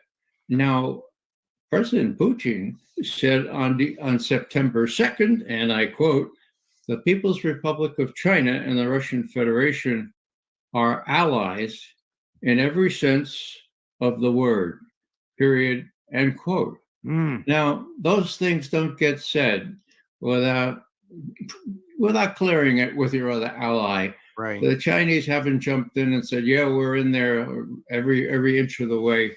But they are, and the reason I keep mentioning this is because this is the tectonic shift that even Sullivan, much less Blinken, don't seem to get yet, that they're up against 2 against 1. It's a no-win situation for the United States, either in Ukraine, in the South China Sea, or in the Middle East.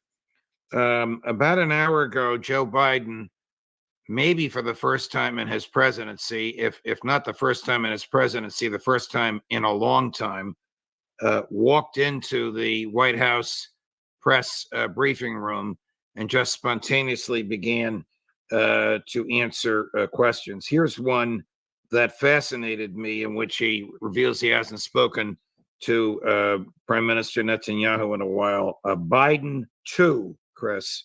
At this point, you still haven't spoken to Netanyahu. Is it fair to say that you have little personal influence over what he decides to do? No. Look, our teams are in contact 12 hours a day. They're constantly in contact. I've already had my presidential daily brief. We've already had interface between our military, the diplomats. They are trying to figure out. This is high holidays as well. They're not going to make a decision immediately. And so we're going to wait to see when they want to talk. You know, I had an interesting conversation, Larry, and I thought of you and Ray and Colonel McGregor and Scott Ritter and the others with Professor Gilbert Doctorow earlier this week. He's of the view that Biden controls Netanyahu rather than Netanyahu controlling Biden. And that, I knew you'd laugh. And that the Israelis are doing, much like the Ukrainians are with our weaponry, doing our bidding, fighting the Russians, trying to drive Putin from office, as absurd as that is. That's part of Victoria Nuland's plan. Part of her other plan, not necessarily hers, but others, was to have the Israelis kill Arabs for the Americans. But what do you think of Professor Doctorow's view, Larry, or have you already expressed it with your uncontrolled laughter? Yeah, it's utter nonsense. I mean, this administration having a strategic thought, the administration that supplies 155 millimeter shells to Ukraine and runs out, the administration that supplies a variety of wonder weapons to Ukraine and they end up getting countered by the Russians and they run out, the administration that 4 weeks before an election announces that it has no more money for people that suffered damage in the hurricane because they gave it all away to Ukraine and to illegal migrants. And yet, these masters of the universe have crafted this very careful policy to try to start a war with Iran before the election, it's insanity. These guys don't have they don't have a strategic brain to rub together or rub on. I mean, it's just ridiculous. The one driving this train is Bibi Netanyahu. Bibi Netanyahu has been said before. I think as Scott came up with it, bought and paid for the Congress, and this administration is. They could stop this war in an instant if they simply cut off the money and the arms, but they won't. Not because they're keen on conquering Iran and living out John Bolton's fantasy, but instead what they're about is they're submitting to what Israel's going to do. I mean, Israel has been giving the proverbial middle finger to the Biden administration whenever it wants. It does whatever it wants without paying heed, and they happily go along with it. Ray, the TASS reported that the Russian Navy neutralized about a dozen Israeli missiles and drones aimed at Hezbollah. Might the Israelis have come just a little too close to the Russian Navy, which is in the Mediterranean, has a port there? Might the Israelis have come a little too close to the Russian Navy for comfort? And isn't that utterly reckless for them to do so, if true? Well, fair is fair, right? If the U.S. Can intercept missiles coming from Hezbollah or from Iran, what's to prevent the Russians from showing their mettle and doing the same? I hadn't seen that report yet. It's not surprising, although it is a step toward showing that the Russians are in this full bore. With respect to Gil Doctorow's views, they're not out of, well, I don't agree with them, okay? They have had people like Noam Chomsky glomming onto such views, namely that Netanyahu and his ilk are our client, we're running them. I don't agree with that at all. Suffice it to say that the experience of the last 10, 15 years have convinced me, actually 20 years, look at Iraq and how Ariel Sharon had little Bush wrapped around his little finger and was a main driving force into that war of aggression against Iraq for Israel. So it's pretty clear to me that, as Larry said, Netanyahu at least feels he's in the driver's seat. I shudder at the thought that he may be right, particularly in these next 5 weeks before the election. Larry, I have to jump to Ukraine, but before I do, can you give us just a thumbnail of how much damage the Iranian missiles did to Israel? Yeah, not a lot. The reports that they took out 20 planes, I think, is wrong for this reason. Iran warned Washington and Moscow in advance what they were going to do. They had at least 2-hour warnings. And with those warnings, Israel got alerted and was able to get planes and people out of the way, which is why you only had one person killed out of 180 missiles, by 180 plus. And that was an accident. That was some guy walking across the street and the fickle finger of fate got him. A big booster rocket fell on top of him. But what that Iran's purpose was not to destroy. Iran's purpose was to tell the United States and tell Israel, who missed the message in April. In April, they were saying, hey, we can hit you if we want. And after that, the United States and Israel said, look how bad Iran is. They fell. We shot down 99%. Okay. So this time, Iran fires. And 90+% got through, even though Israel said, oh, they shot down most of them. They've got the Baghdad Bob syndrome going. They must have the same spokesman that the Ukrainians are using when they claim they shoot down all the Russian missiles. Because you can watch the video. I mean, I'm not a calculus, but by God, I can add and I can count. And you watch 1, 2, 3, 4, 5, 6, 7, 8, 9, 10. You watch 20 missiles come down and one gets intercepted. So that the message that Iran sent to Israel there was very clear. We can screw you up bad if you persist. And that when they came out at the end of that, they said, we've now sent our message. And if Israel chooses to respond and attack us, the next one will be more devastating, which means they're not going to give advance warning. Israel's not going to be told in advance when it's coming. And Iran has made it very clear they're no longer going to be patient. If they get hit, they're going to hit back immediately.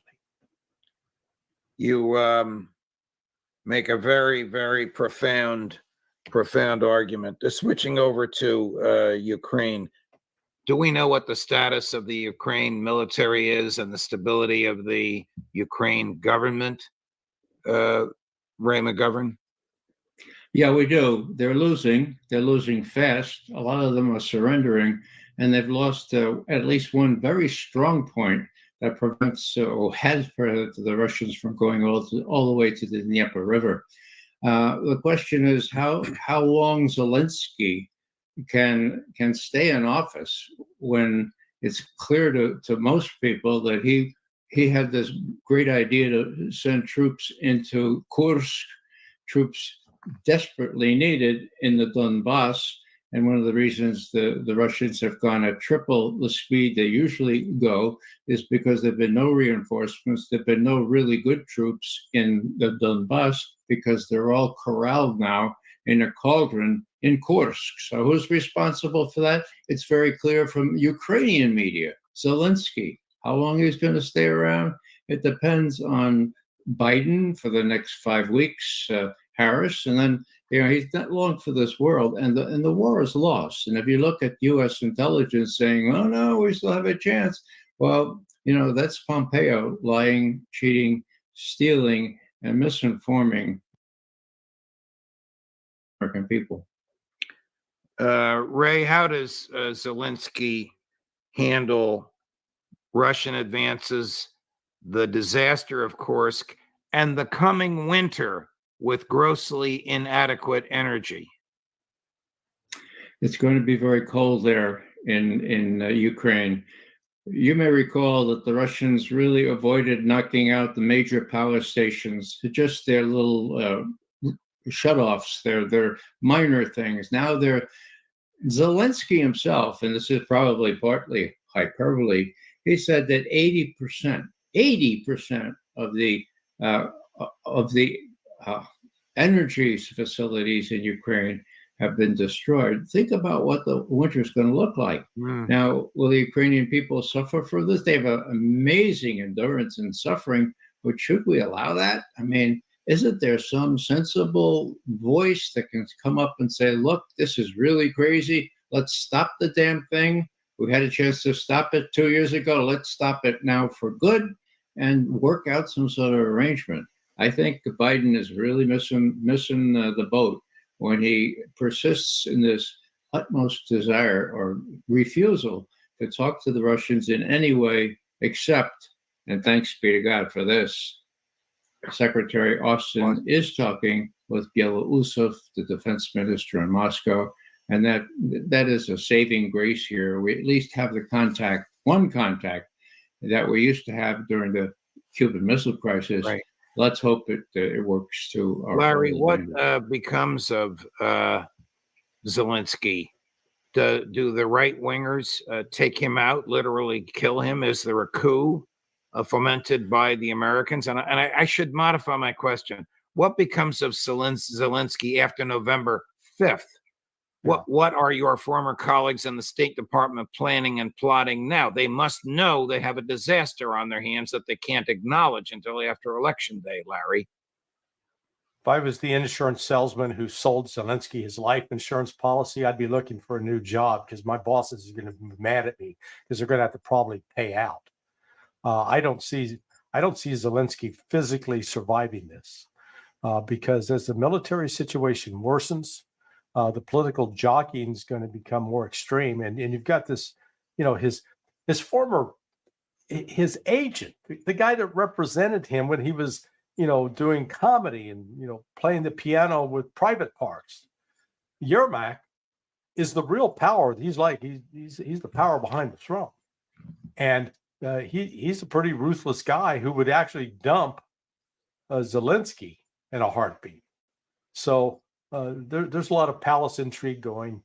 Zelensky will be lucky to escape Ukraine alive and to go to some garden spot in the Caribbean and Florida and the Mediterranean where he can live out his days off the money he stole from the American taxpayer. Gentlemen, thank you for your time. I know we were all over the place with respect to Julian Assange.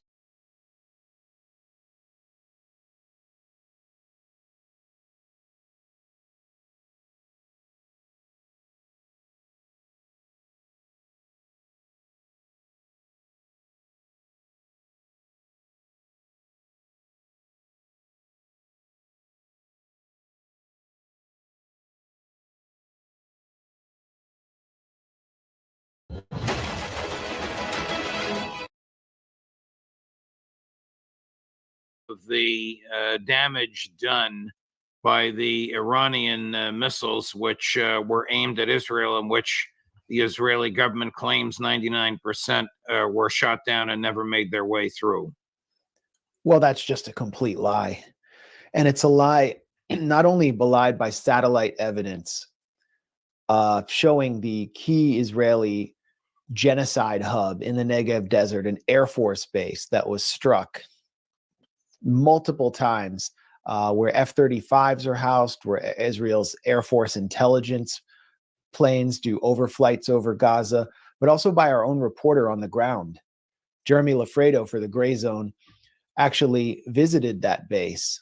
And he also visited Mossad headquarters in Tel Aviv and saw how craters were being concealed outside that base by Israeli police. And Israel was using scrambling mechanisms to cover up the GPS location of the Mossad headquarters. So when Jeremy looked at his Google Maps, it showed that he was at Queen Alia Airport in Amman, Jordan, when he was in fact in Tel Aviv.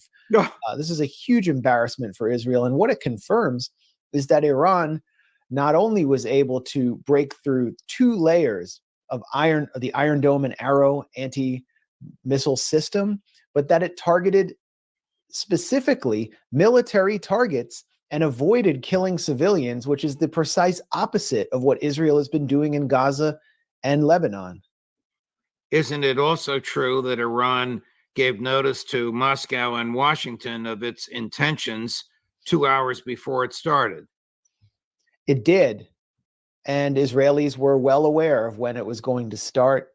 I actually spoke to a friend in Iran who saw the missiles on their way, and another friend in Jordan who saw the missiles on the way. So it wasn't as though Israelis didn't have the chance to go to their bunkers, something which no one in Gaza has. And Jeremy Lafredo, a reporter who was in the Negev Desert, spoke to a Bedouin from one of the many quote unquote unrecognized villages there.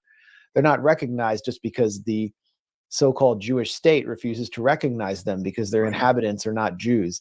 And they have no bunkers because they're not recognized. So many non-Jews who are Israeli citizens, who have even served in the Israeli army, were unable to shelter. Yet there were no casualties, no civilian casualties. And it really says something about the Israelis when they try to say, well, this means that the strike failed. It shows that they see mass civilian casualties and injuries as a measure of success.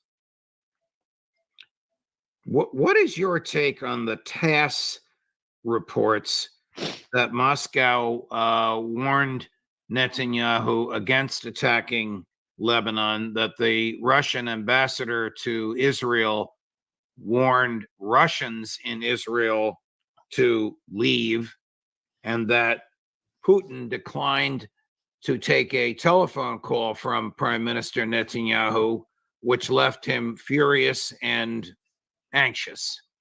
Well, there are about 1.5 million Russians inside Israel who are Israeli citizens. Most of them came in the late stages of the Soviet Union and thereafter. And I think Putin looks after their safety and also uses them for soft power inside a country that is basically a tentacle of the collective West in the Middle East, and specifically of the US. So you had Naftali Bennett, the former Israeli prime minister, sent in to negotiate between Ukraine and Russia. That's because of the large Russian population inside Israel. There have actually been demonstrations in support of Putin and the operation in Ukraine in Tel Aviv. So Putin is very careful not to directly antagonize Israel. And he wants to be seen as a peacemaker in the Middle East, and in many ways has been. But Israel's pushing him.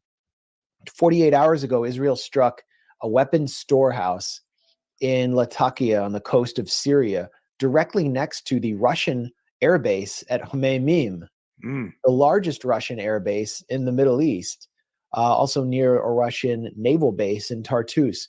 But I mean, we're talking about directly adjacent to a Russian base, and Right. Russian anti-aircraft missiles attempted to repel that attack. So Israel is really tempting fate. However, Russia does not want to get overextended. It has enough on its plate with Ukraine. So I think Putin's going to continue to try to play peacemaker, as enraged as he might be by Netanyahu's brazen attacks and reckless behavior. How isolated is Israel now in the international community? Well, what is the international community? I mean, if we're talking about the population of the world, then most people in the world are experiencing incandescent rage at what Israel's doing. But the international community has been monopolized by the collective West, which consists of basically European vassal states, IMF de facto colonies in Africa and Latin America, all run by the United States, whose own government seems to have been, in a way, colonized by the Zionist project.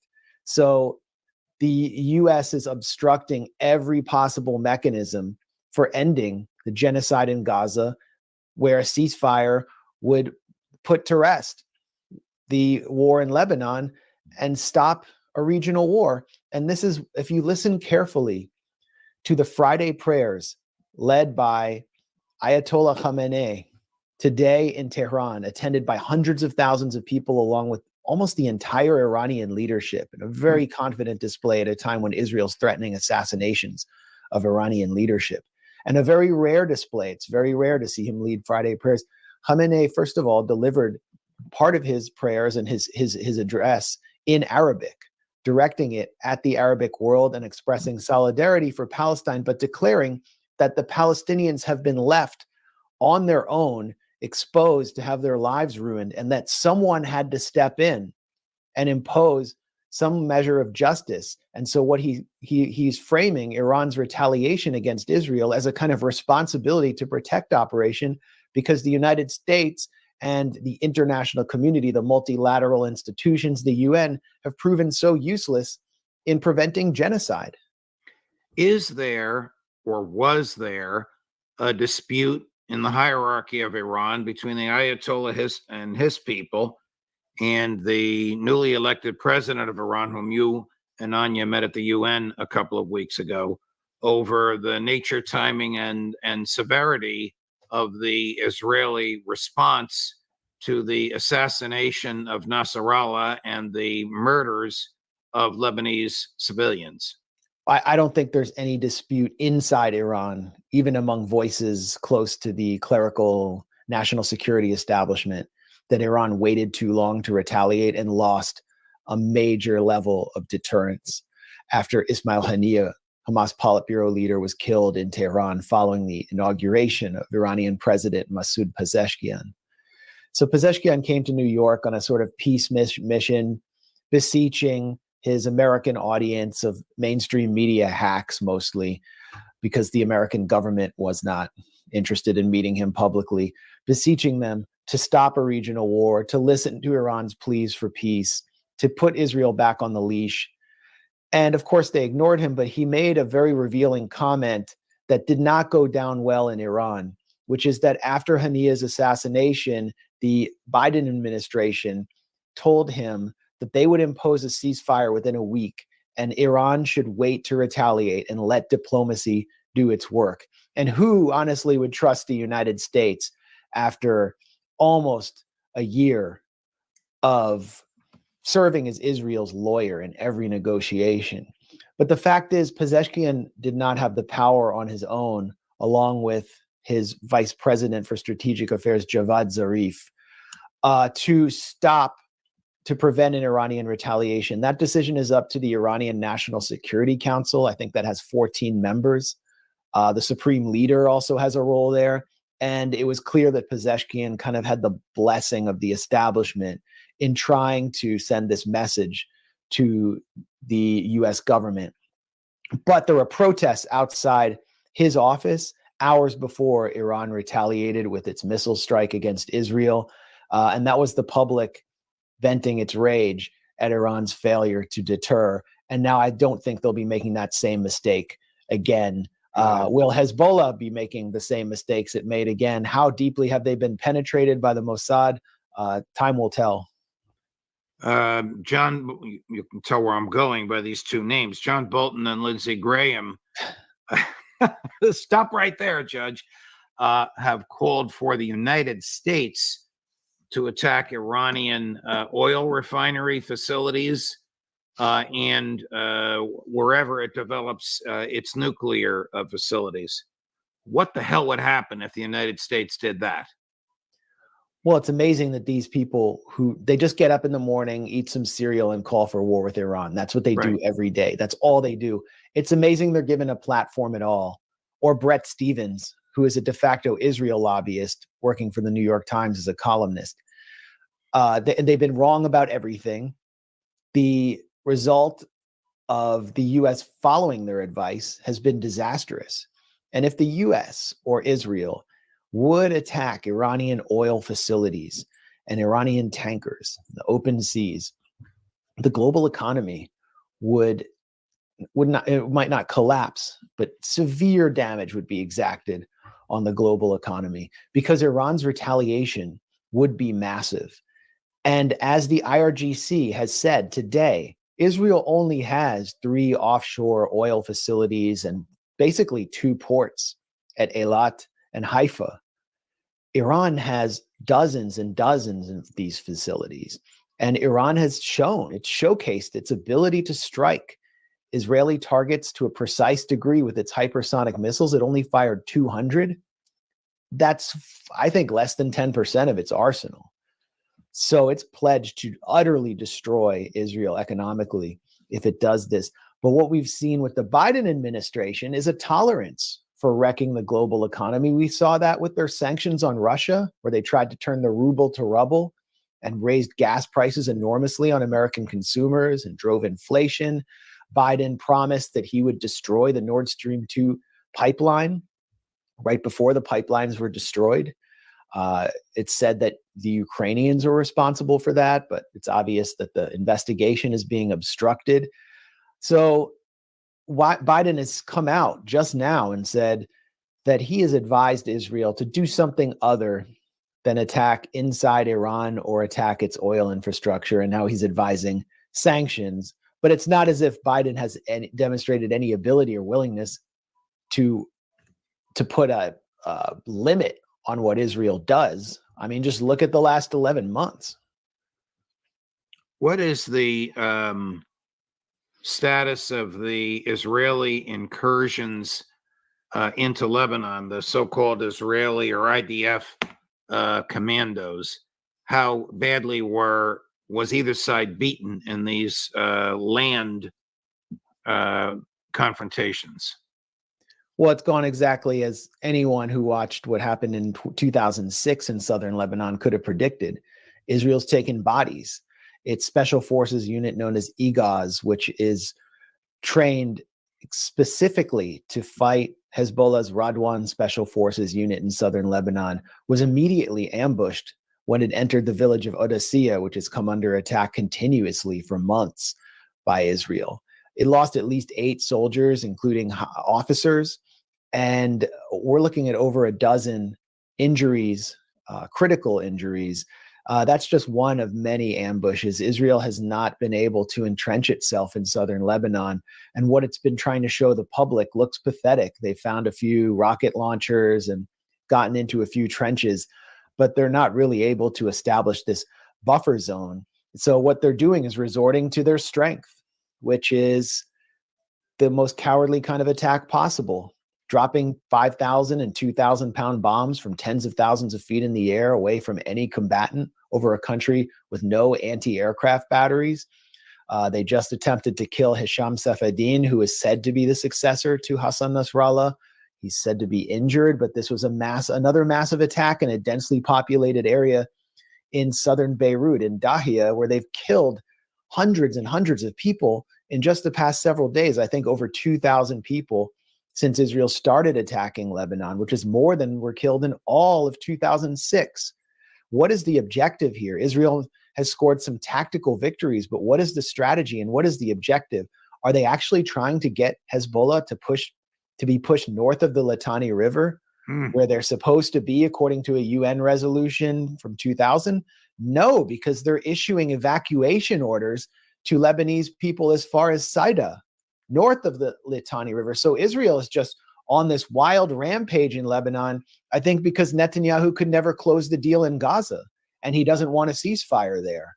So in the United States, there's just in Washington, there's just a complete political void, just this abyss where no one is imposing any checks on Israel's reckless genocidal behavior. So this could easily turn into a war with Iran at any moment. And that is what Netanyahu seems to be driving at. It makes you wonder, what does Israel have to do by way of terror and genocide for the West to intervene? How much more horrific can this get? Well, they're issuing orders to paramedics and first responders in Beirut by text, telling them, if you go to Dahia, this southern district of Beirut, we will kill you, we will bomb you. It's a nobody gets out alive order. They're not allowing wounded people to get out. They're not allowing first responders to get in. It's a textbook war crime. It's happening right in front of our eyes. The receipts are all there. First responders are tweeting out the messages they're getting. And what are we hearing from the State Department that condemns Russia constantly for any infraction in Ukraine? Absolutely nothing. What's going on in Gaza while all of this is going on between Israel and Iran and Israel and Lebanon? I mean, Gaza is sort of a stalemate where much of the area is wrecked. Israel is attacking schools where people are sheltered every day, killing children. 3 days ago, Israel killed over 100 civilians in Gaza, outside, away from the gaze of the Western media, which is now focused on Lebanon and Iran.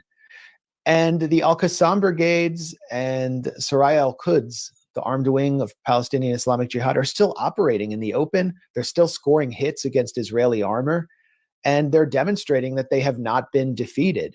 So there's clearly no objective there, and Netanyahu has buried the hostages alive.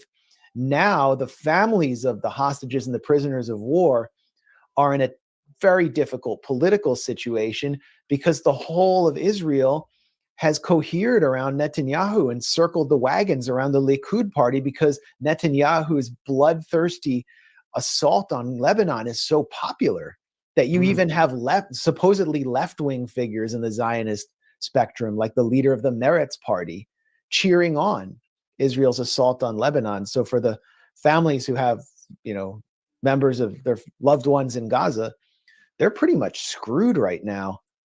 Here's a comment I'd like your thoughts on by a mutual friend and colleague of ours. In fact, I think you're going to be with him this weekend, Colonel Lawrence Wilkerson, at the tail end of an interview. Salute to our brother Big John Che for the donation to the war chest.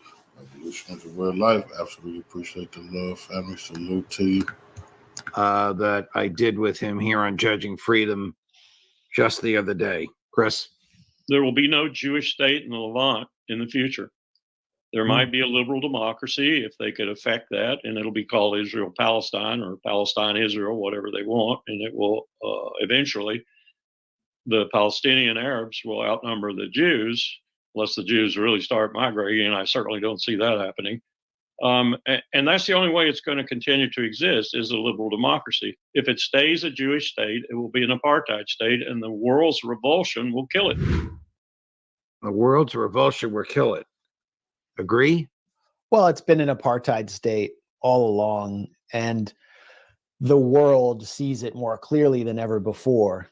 Americans see it more clearly than ever before. In early December, a majority of Americans, this is 2023, a majority of Americans favored a ceasefire. Now, almost 50% of Democratic voters see Israel as guilty of genocide. This is according to an array of polls. American so even Americans are seeing this. High number of American Jews, up over 35%, I think, believe Israel's committing genocide in Gaza. So everyone's seeing it.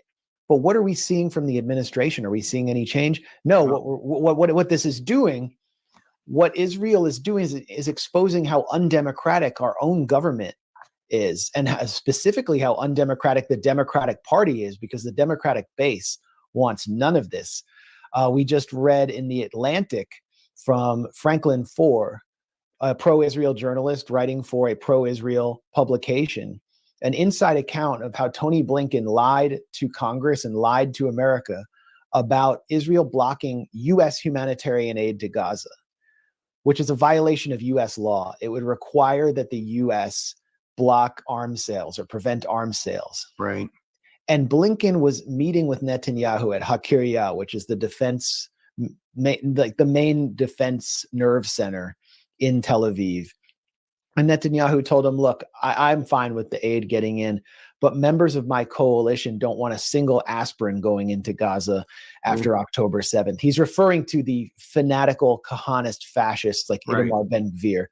And so Blinken, in order to prop up Netanyahu, played Ben-Gvir's lawyer in Washington, lying to Congress on behalf of Israel to allow Israel to continue this blockage of humanitarian aid and genocide. That's the administration we're dealing with. We're dealing with people like U.S. Ambassador to Israel, Jack Lew, a openly Zionist Orthodox Jew, who said in order to justify the U.S. shipping weapons to Israel, including 2,000-pound bombs, that Israel's targeting mechanisms are more precise and specific than those of the U.S. military. I mean, this is so disgusting and false on its face. It's all coming out now through leaked memos from the State Department. Here's, you ask what's happening in Washington. Here's Joe Biden in a surprise visit to the press room in the West Wing just about an hour ago. Chris, Biden #2. At this point, you still haven't spoken to Netanyahu. Is it fair to say that you have little personal influence over what he decides to do? No. Look, our teams are in contact 12 hours a day. They're constantly in contact. I've already had my presidential daily brief. We've already had interface between our military, the diplomats. They are trying to figure out, and this is high holidays as well. They're not going to make a decision immediately. And so we're going to wait to see when they want to talk. Does he even know what he's talking about? Well, the idea that he has no personal influence over Netanyahu is ridiculous. Netanyahu couldn't, as an Israeli Air Force general has acknowledged, Netanyahu couldn't continue this war for 5 minutes without Biden and his air bridge to Israel of weapons going out in C-130s hour after hour from Dover Air Force Base. I mean, this is just one of the biggest lies that we keep getting told, which is that the Biden administration has run up against the harsh reality that it can't influence Netanyahu. He's basically got a feeding tube of munitions from the Biden administration, allowing him to carry out these horrific strikes. And the U.S. isn't even helping to evacuate American citizens from Lebanon. Biden 2 days ago said that he doesn't direct Israel. He just advises Israel. And he was asked if there would be a response to Iran's retaliation. And then he said, but I don't think anything's going to happen today. So he clearly knows what Israel's up to.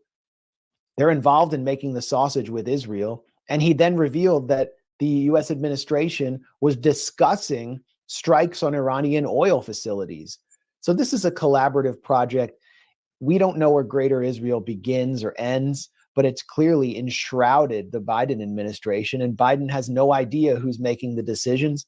They're also involved in a campaign where they are drunk off of donations from Zionist billionaires like Haim Saban. They're determined to rake in those donations. That's why Kamala did an event today with Liz Cheney, the daughter of the worst living war criminal in America today, Dick Cheney. And Kamala thanked Dick Cheney for his service. They're not appealing to any real constituency. They're not appealing to the grassroots voters out there. They're just trying to get defense industry donations and donations from wealthy, centrist, warmongering neocon Republicans, as well as the Israel lobby. That's what this is about. And I've never heard a reporter ask Biden about the role of campaign finance in his decisions to allow Israel to act without any red lines. What are you doing this weekend? I think you're going to be in Istanbul. Well, I'll hope to be at a conference on October 7th with Scott Ritter, Colonel Lawrence Wilkerson, many other voices that I think Pepe Escobar might be speaking there, many other people that your viewers know and mostly love. And it'll be focused on Palestine and the escalating regional situation. I'll hope to deliver some video and some interviews, but I will also plan to release my own documentary on October 7th called Atrocity Incorporated. I'll be dropping a trailer soon, which details the lies spun out by Israel's international propaganda apparatus, which includes the US corporate media, in order to manufacture consent for the genocide that is still ongoing in the Gaza Strip. Wow. Beheaded babies, babies burned alive, baked in ovens, the mass sexual assault hoax that was conveyed by the New York Times. All of this is explored in this 40-minute documentary, and I think it'll be an important teaching tool for anyone who wants to educate students and citizens about the dangers of propaganda. So please send us, well, first of all, safe travels. Thank you. Please send us the trailer. I hope you can come on from Istanbul. And if you have somebody that you want to talk to directly while you're on this show, please let Chris know, and we'll be happy to set that up as well. Absolutely. And finally, I'm jealous that I wasn't invited. Sort of half in jest. I'm exhausted like you are, but Godspeed, all the best.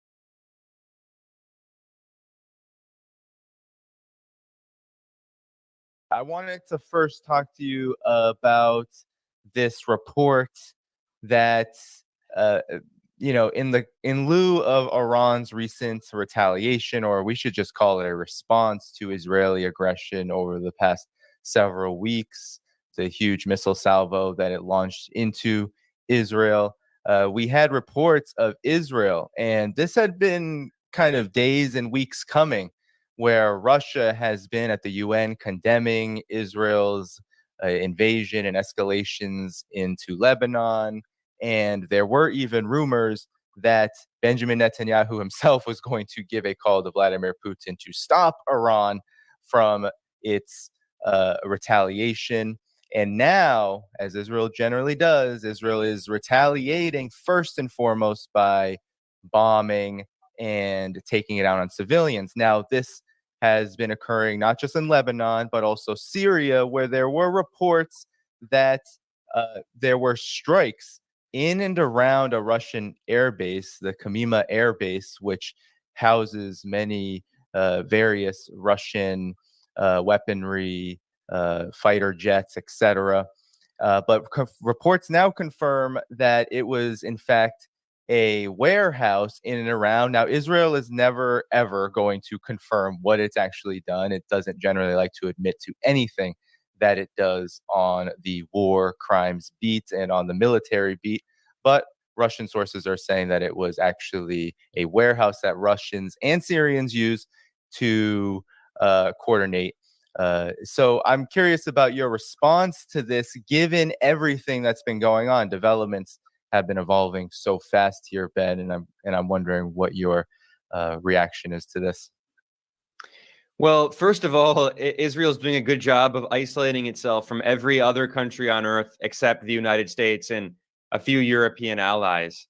It's funny because historically, Russia and Israel didn't actually have very bad relations. Well, after the end of the Soviet Union did not have relations with Israel. It recognized Israel essentially as a U.S. client regime, an extension of the U.S. empire. And then after the overthrow of the Soviet Union, there were relations. They weren't bad, but they've been getting steadily worse and worse and worse. And now, really, Israel, the only country it has protecting it is the U.S. and then a few, U.S. protectorates in Europe. And we see that now Israel is constantly attacking not only Russian allies, but now even potentially this Russian warehouse.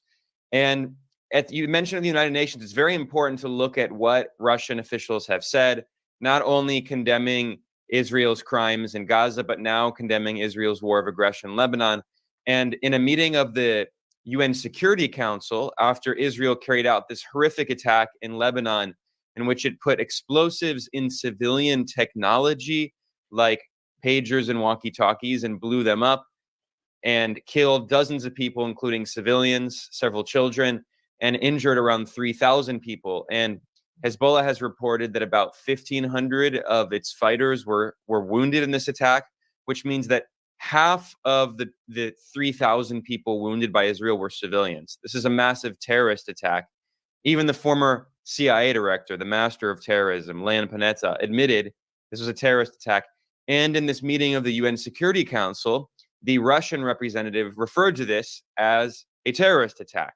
So we've seen that Russia is joining with the global majority, the majority of countries on earth, primarily in the global south, that are supporting Palestine and opposing Israel's horrific atrocities, genocide, colonialism.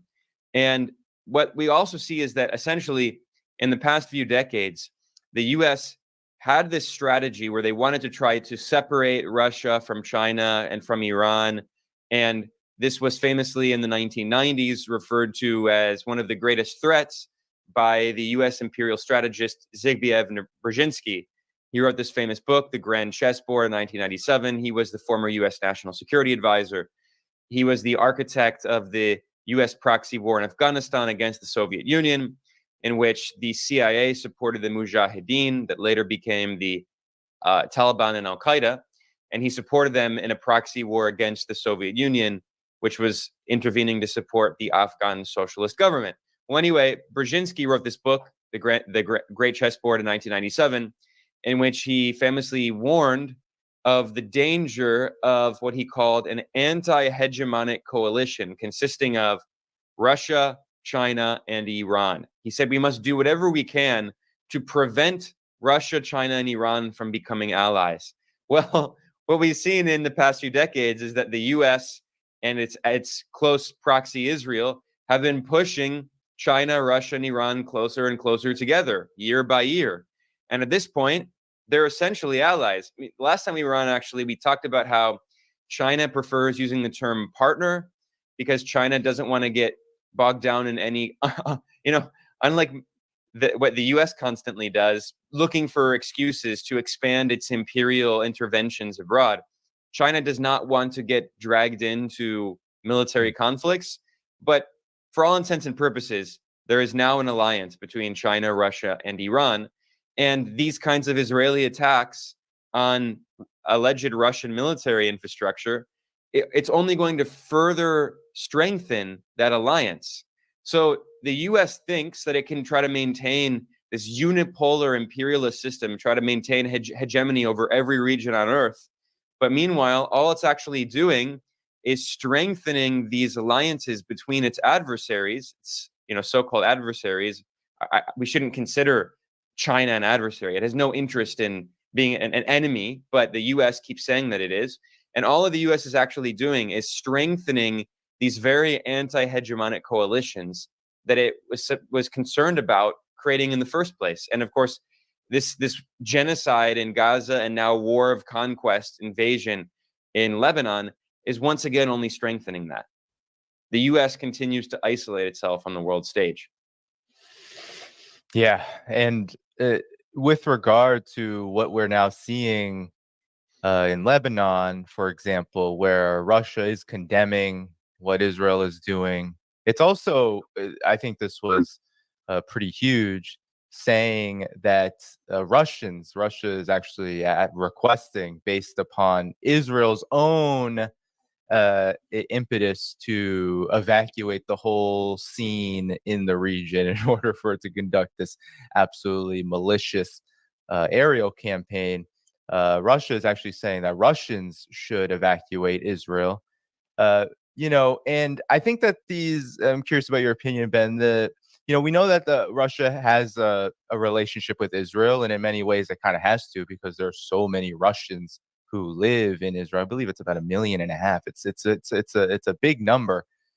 Now, there's also the fact that over the course of the years, whether it's Russia's assistance to Syria during the dirty war there, or whether it's the fact that it has built, as you said, this relationship with Iran that has only gotten stronger. Now they're strategic partners. There are rumors that, and still, while it can't be confirmed 100%, talks about Iran supplying Russia with certain capabilities, ballistic missiles, etc., as well as Russia providing Iran S-400s, for example, to be able to shoot down any kind of potential Israeli-U.S. Aerial incursion into its territory. What do you make of this, given this latest development that we're hearing about Israel? What it seems like Israel is angry about these developments. I'm curious about your thoughts about how this is all developed. Yeah, well, we've seen Russian-Iranian relations grow closer and closer in recent years in all sectors. Of course, we now see potential military cooperation. We've actually seen joint military exercises between China, Russia, and Iran, which is like the warmongers in Washington. That's their worst nightmare. But another point that's less noticed is economic integration. Russia and Iran have become very close in trade and in infrastructure development. So, of course, China has always played a key role in this as well. But there also are other projects that don't even involve China, like the INSTC, which is a transport corridor that goes south and connects Iran through to Russia, and then potentially could go to India as well. So China, of course, has its own economic infrastructure connected to Iran and Russia. It's part of Belt and Road, and also just in general part of the energy infrastructure, gas pipelines, trade routes, railroads. But Russia and Iran have also been developing their own infrastructure that doesn't even include China. Not that they're trying to exclude China, obviously, but the point is that they have many different forms of connection. And the reason I mention that is I'm trying to emphasize that Russia's relations with Iran are not only Russia-China-Iran relations. It's not only the three of them together, but it's also just Russia and Iran, which is very interesting because, again, as you mentioned, Russia and Israel had decent relations until a few years ago. Of course, the war in Syria was another big factor in worsening those relations, because Russia helped to save the Syrian government from being overthrown by Salafi jihadist extremists who were backed by the West, including the US, European countries, many of the Gulf monarchies, and Israel.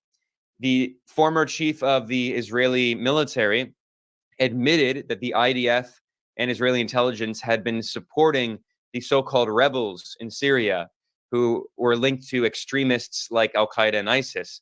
And we now know that ISIS got many of its weapons from the US and Saudi Arabia. Al-Qaeda was being armed by the Gulf monarchies and Turkey, and also got weapons from the US.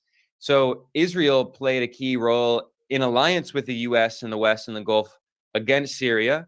And of course, Russia was allied with Iran and Hezbollah, the Lebanese resistance, to defend Syrian sovereignty. And that's the reason, really, that the Syrian government was not overthrown and taken over by these extremists who came close to taking the capital, Damascus.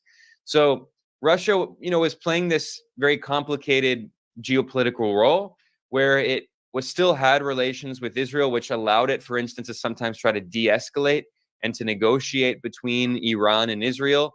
But at the same time, Russia did play this important role in helping to protect forces in the region from being overthrown by the US-led imperialism. Now, I think we should also understand that Russia has played an important military role. You mentioned, so I just talked about the commercial, economic ties, the political ties, but also military. And I suspect that we only know a tiny fraction of what Russian-Iranian military collaboration looks like. There are allegations that Russia has provided hypersonic missiles to Iran, and that allegedly some people say that they were used in this Iranian strike, this counterstrike against Israel after Israel has carried out numerous attacks in Iran. I think that honestly, the military collaboration, only a tiny fraction has been publicly disclosed, and I really do suspect that Russia and Iran have much deeper military cooperation than has been publicly disclosed. And I think Israel probably knows that. We know that Israel's spying on everyone. The US is spying on everyone. But of course, it's not really in their interest to exaggerate at this point, because if they do that, then that's only going to further deepen these Russian-Iranian ties. So, we're so used to this idea that Israel is this, unbeatable superpower in the region and no one can come close. But as Iran has shown, establishing deterrence in this attack, Israel claims to be so powerful, but the resistance forces in the region are also very powerful. They've been able to establish a deterrent, attack Israel, and especially if Russia has been providing more advanced military technology.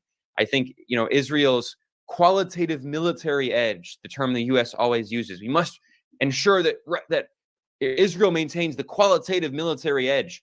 Well, that assumes that the US technology is much more advanced than anything that Russia has. And of course, we see in Ukraine that that's not true. Russia does have some of the most advanced military technology, and I think it's likely that it has shared some of that with Iran.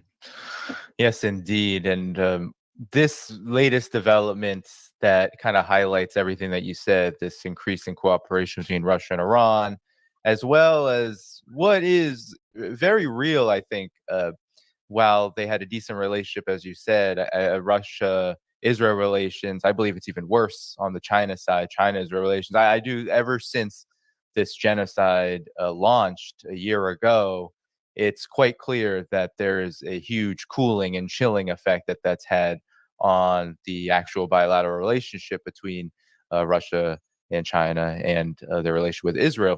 Now, I wanted to just remind the audience too, and maybe your last comments on this.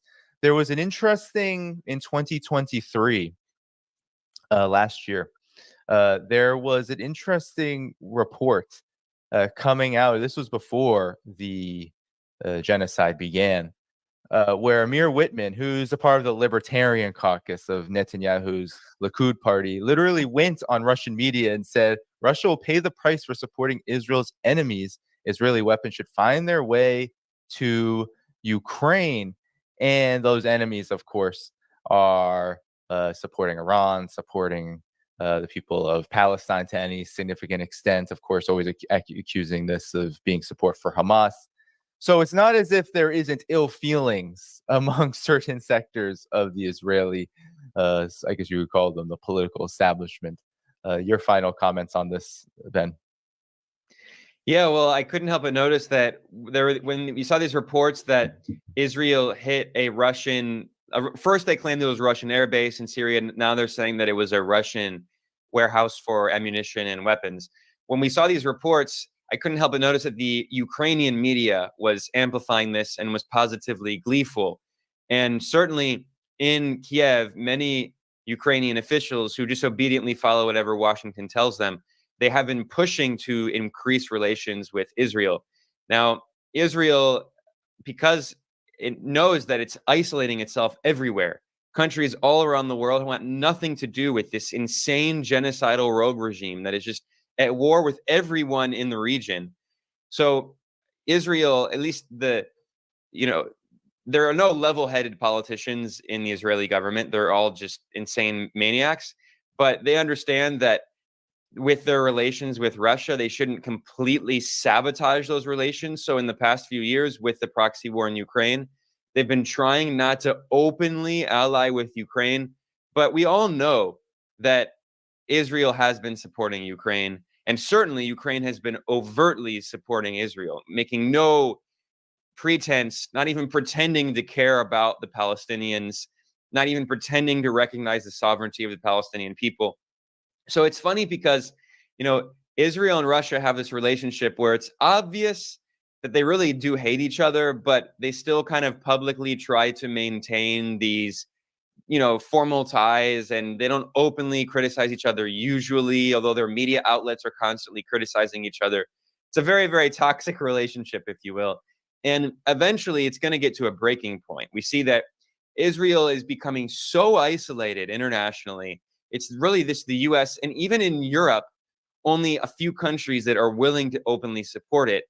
And for instance, if you look at the recent UN General Assembly vote on that call for the implementation of the order by the International Court of Justice that demands an end to Israel's occupation of the Palestinian territories. This is not a controversial resolution. It's saying that international law must be respected and Israel must end its illegal occupation of Gaza and the West Bank within 12 months. And it should be within one day. But anyway, the point is that you look at this vote, 2/3 of the world voted in support of it. And then about fewer than 10 countries voted against it, which is 7% of UN member states. And it was the US and a few proxies. What's interesting about that vote is that even in Europe, several countries in Europe voted in support of the resolution, including France, Spain, Portugal. So the reality is that increasingly, and I should mention Ireland, of course. Ireland has been strongly supporting Palestine. So even within Europe, there are more and more countries that are finally willing to speak out against Israel's genocide. Of course, on Ukraine, they're all in lockstep. I'm not trying to praise these Europeans, but the point is that Israel is so isolated that it's really the US that is the only country that has the power to prop up this horrific genocidal regime, which is on the board of economic collapse. Its GDP shrunk by over 20% last year, and that's honestly a very conservative estimate. So the reality is that the US is propping up this regime, and it's clear that, yes, it does have formal relations with Russia, but those relations are at rock bottom, and we could potentially come on the verge of seeing them completely break. I mean, Russia is not just going to abandon Syria and Lebanon and some of its, and certainly Iran, which have become its allies. And at some point, even if Russia and Israel do want to maintain relations, at some point, the larger geopolitical context means that they're going to have to break off relations, because Israel can only continue to operate because of U.S. support. The U.S. is providing the weapons and ammunition and artillery shells that Israel needs to continue carrying out these genocidal wars. Without U.S. support, Israel collapses. And that means that if the U.S. tells Israel at some point, it gets to the point where they have to break off ties with Russia, they will. It's a matter of existence for them. Yeah, certainly, as this where we began this conversation almost insinuates that it's very easy for any kind of major war between Israel and Iran, of course, Israel being the one to spark it and to wage it. It's very easy for that to lead into Russia getting involved, not least because the entire, whether it's Syria or Iran, Russia has really robust relationships with these countries, and it's just impossible for their assets not to be hit, and as well as their interests to be massively affected, not least the fact that any kind of Israeli retaliation, which I believe Iran, I think people should start believing in Iran when they say they will hit harder, that should Israel go along with, let's say, hitting oil fields, that will massively just absolutely crash the market. And that really hurts. That is not something Russia necessarily wants to see.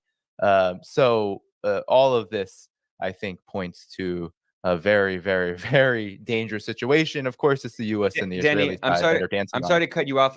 There was one other detail that I had forgotten to mention, which I think is important when we're talking about this very complex kind of relationship that is not really a relationship, but it's formally a relationship between Russia and Israel, but we all know that it's mostly on paper. Let's not forget that also in the past 2 years, the Ukrainian regime has been constantly complaining over reports that Iran has been providing drones to Russia. It's another very important detail here. We talk about Russia's military support for Iran, but Iran has been providing some cheap technologies that Russia has been using. So basically, Ukraine has been, just shouting, saying that Russia is in this alliance with Iran. Why does it have ties with Israel? Israel knows this. I mean, again, we know that Israel's spying on everyone. They know that Iran has been providing these drones to Russia. So again, it's one of those things where Israel is so isolated, they don't want to completely cut off everyone, but they probably will at some point, because this insane rogue regime is just on such a rampage that it really is becoming like Rhodesia or apartheid South Africa. I mean, inside their politics, they are like that. We all know that Israel's an apartheid regime, but I'm saying internationally, diplomatically, toward the end of the Rhodesian regime and the end of apartheid in South Africa, these regimes were so isolated internationally. They were just destroying all of their diplomacy abroad, and I expect that to happen in Israel. Thank you for tuning in.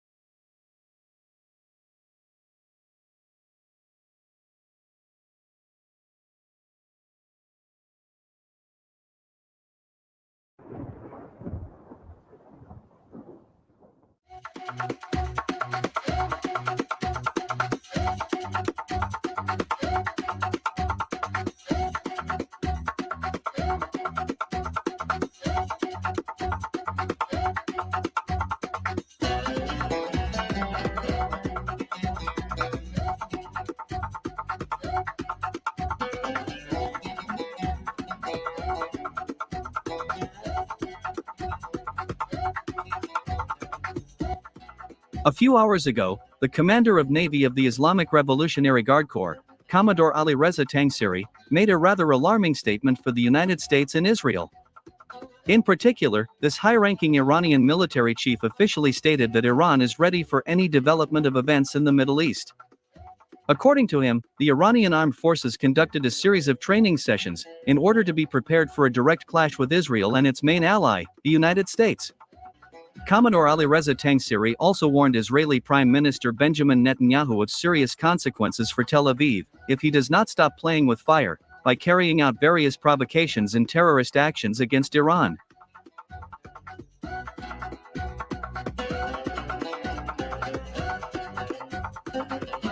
The fact that Iran has prepared for a possible war against Israel and its allies was also confirmed by the Tasnim news agency. Citing their own sources in the Iranian military department, the journalists of this news agency said that Iran, within 5 days, had prepared a detailed and effective action plan for any attacks by Israel and its allies. The journalists noted that Iran has prepared several options for retaliatory strikes in case of an enemy attack. It is reported that the nature and power of these strikes by Iran will depend on the subsequent actions of the Israeli military.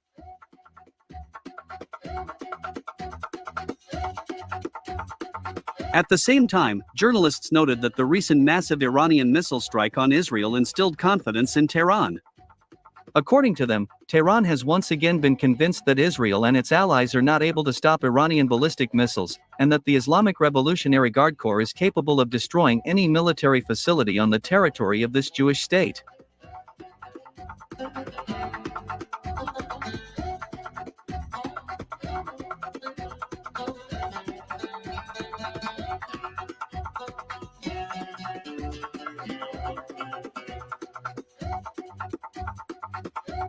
Meanwhile, independent monitoring services began to record the preparation of the United States and Israel for a powerful strike on Iran.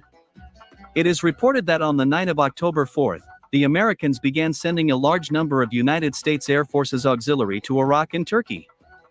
In particular, over the past 24 hours, 2 Lockheed C-5M Super Galaxy heavy military transport aircraft, 2 Boeing C-17 Globemaster III military transport aircraft, and 7 units of the latest Boeing KC-46A Pegasus strategic tanker aircraft were diverted to Iraq and Turkey.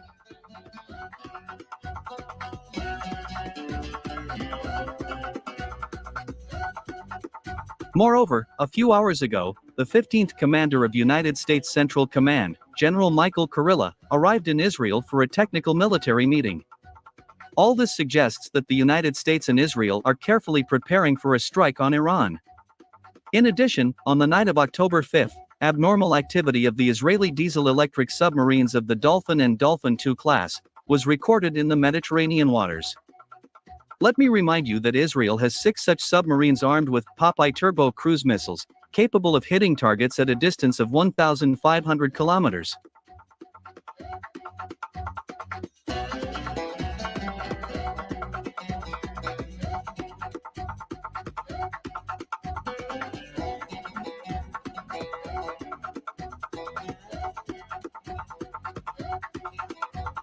Moreover, on October 6, 2024, Middle Eastern sources confirmed that the Americans also began to transfer additional combat aviation squadrons to the Middle East. In particular, we are talking about the F-22 Raptor and McDonnell Douglas F-15E Strike Eagle fighter jets. All this is being done in order to gain dominance in the skies over the border territories of Iran and the waters of the Strait of Hormuz.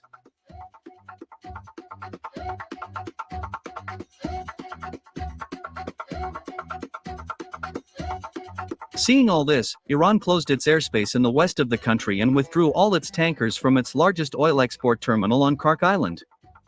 In addition, Tehran has closed its airspace on the border with Turkey, Armenia, and Azerbaijan.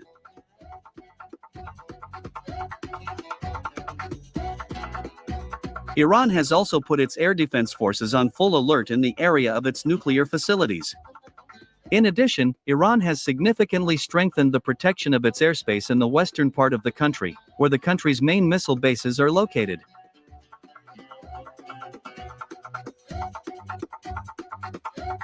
It is reported that all these strategic military facilities have been reinforced with S-400 air defense systems, which Iran bought from Russia back in 2022.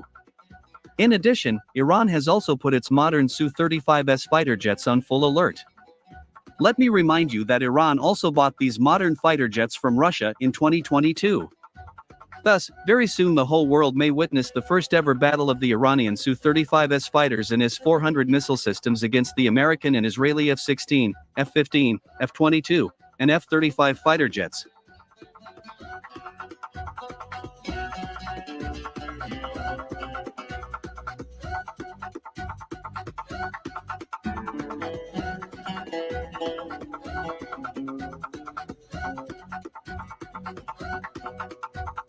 Moreover, the influential American newspaper The New York Times, citing its own sources in the Pentagon and the Iranian military department, confirmed information that Tehran had asked Russia to provide reconnaissance satellite data on Israeli territory. In addition, sources in the Iranian military department confirmed that in the event of an attack by the United States and Israel on Iran, the Russian military would supply Iranian colleagues not only with valuable intelligence data, but also with missiles for modern Iranian Su-35S fighters and S-400 air defense systems. Against this backdrop, the United States and Israel risk facing a rival in the Middle East, which, in terms of its military and technical capabilities, will not only be inferior, but even surpass them.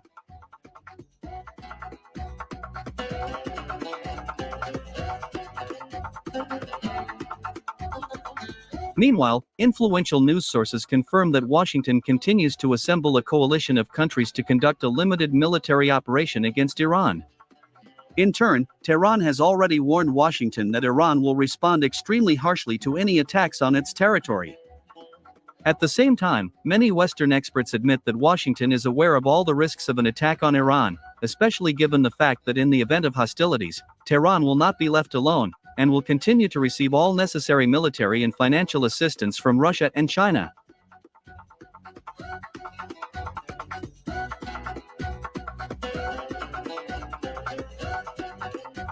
The fact is that Israel and the United States are well aware that Iran is not Lebanon or the Gaza Strip. They are well aware that Iran is not only capable of defending itself, but even striking back.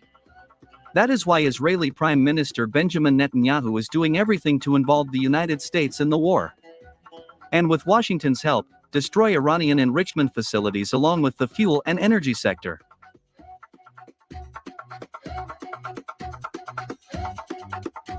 Whatever it may be, even Western think tanks recognize the fact that an attack by Israel and its allies on Iran may bring unpleasant surprises to both Tel Aviv and Washington. In addition, the war with Iran may cause another image blow to the military-industrial complex of the United States and other Western countries. It is obvious that the United States does not want a repeat of the Ukrainian scenario, when the whole world saw the destroyed Abrams tanks, Bradley infantry fighting vehicles, and F-16 fighter jets. It is obvious that the United States does not want dozens of footage of the destruction of F-35 fighters by Su-35 to appear on the network.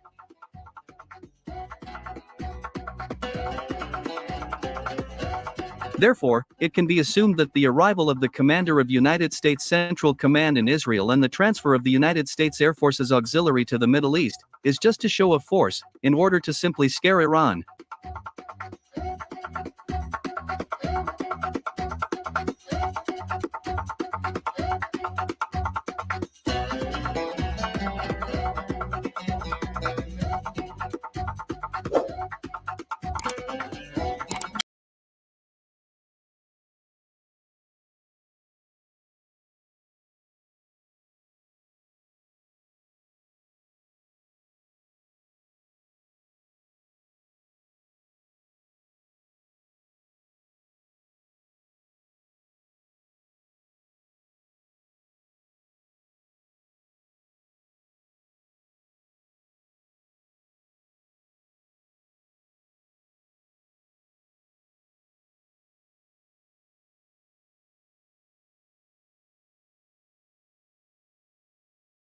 And that they're seeking to weaken the Islamic resistance. Hussein Maki is an Islamic scholar who has for many years been studying and analyzing the religious and political trends in the Middle East from Lebanon. I interviewed him for Have It Out with Galloway just the other night, and I was so impressed. I'm glad he's back with us tonight on the mother of all talk shows. Hussein, the situation is basically a rampage.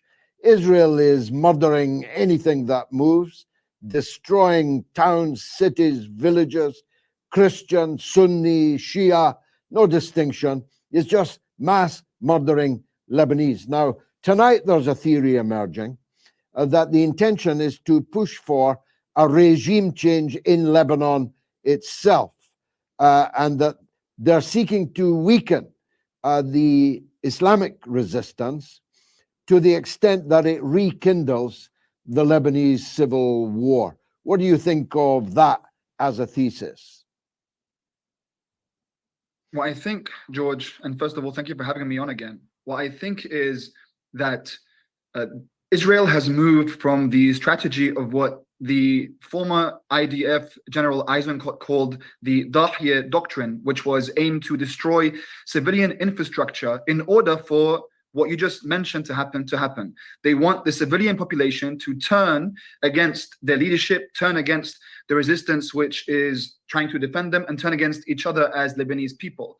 But what has happened in recent times with the Western powers labeling everything to do with the resistance as terrorist, including its political sections, because it's a democratically elected political party with politicians, with health services, with mosques. When they label that as a terrorist, then everything becomes a terrorist. Everyone becomes a terrorist. Everything becomes a terror facility, which is why they're bombing all these hospitals and bombing all these mosques, because they are using the blanket term of terrorism to literally terrorize the people. It's ironic. So now everyone is a target. No one is safe. Even the civilian who is a non-combatant, who simply expresses his support for the party that he democratically elected, that person is now declared to be a terrorist. And so they can kill with impunity. And there is actually a way of depopulizing the community, the Shia especially community, which the majority of which is represented in the parliament by the resistance. So this, for me, it's not something that is only a theory. I'm seeing it happen right in front of me. I'm seeing Beirut burning right in front of me. And we saw that most recently with the pages, when the pages were literally blowing up all over Beirut, indiscriminately, in supermarkets, in cinemas, at home, killing and maiming children and random people and health workers who carry those beepers. The media reported it as an amazing military achievement that targeted terrorists. And so that blanket term has made the Western powers not only complicit, and the media not only complicit, but direct actors in what must now be called a genocide. This is a killing of a group of people. When you cannot fight them militarily, you take out on their civilian infrastructure. That happened several times this week in South Lebanon when the IDF tried to enter and they couldn't fight the resistance man to man. And so every single night they've been taking out their anger on civilian infrastructure in Beirut. Well, tell us about the fate of the ground invasion.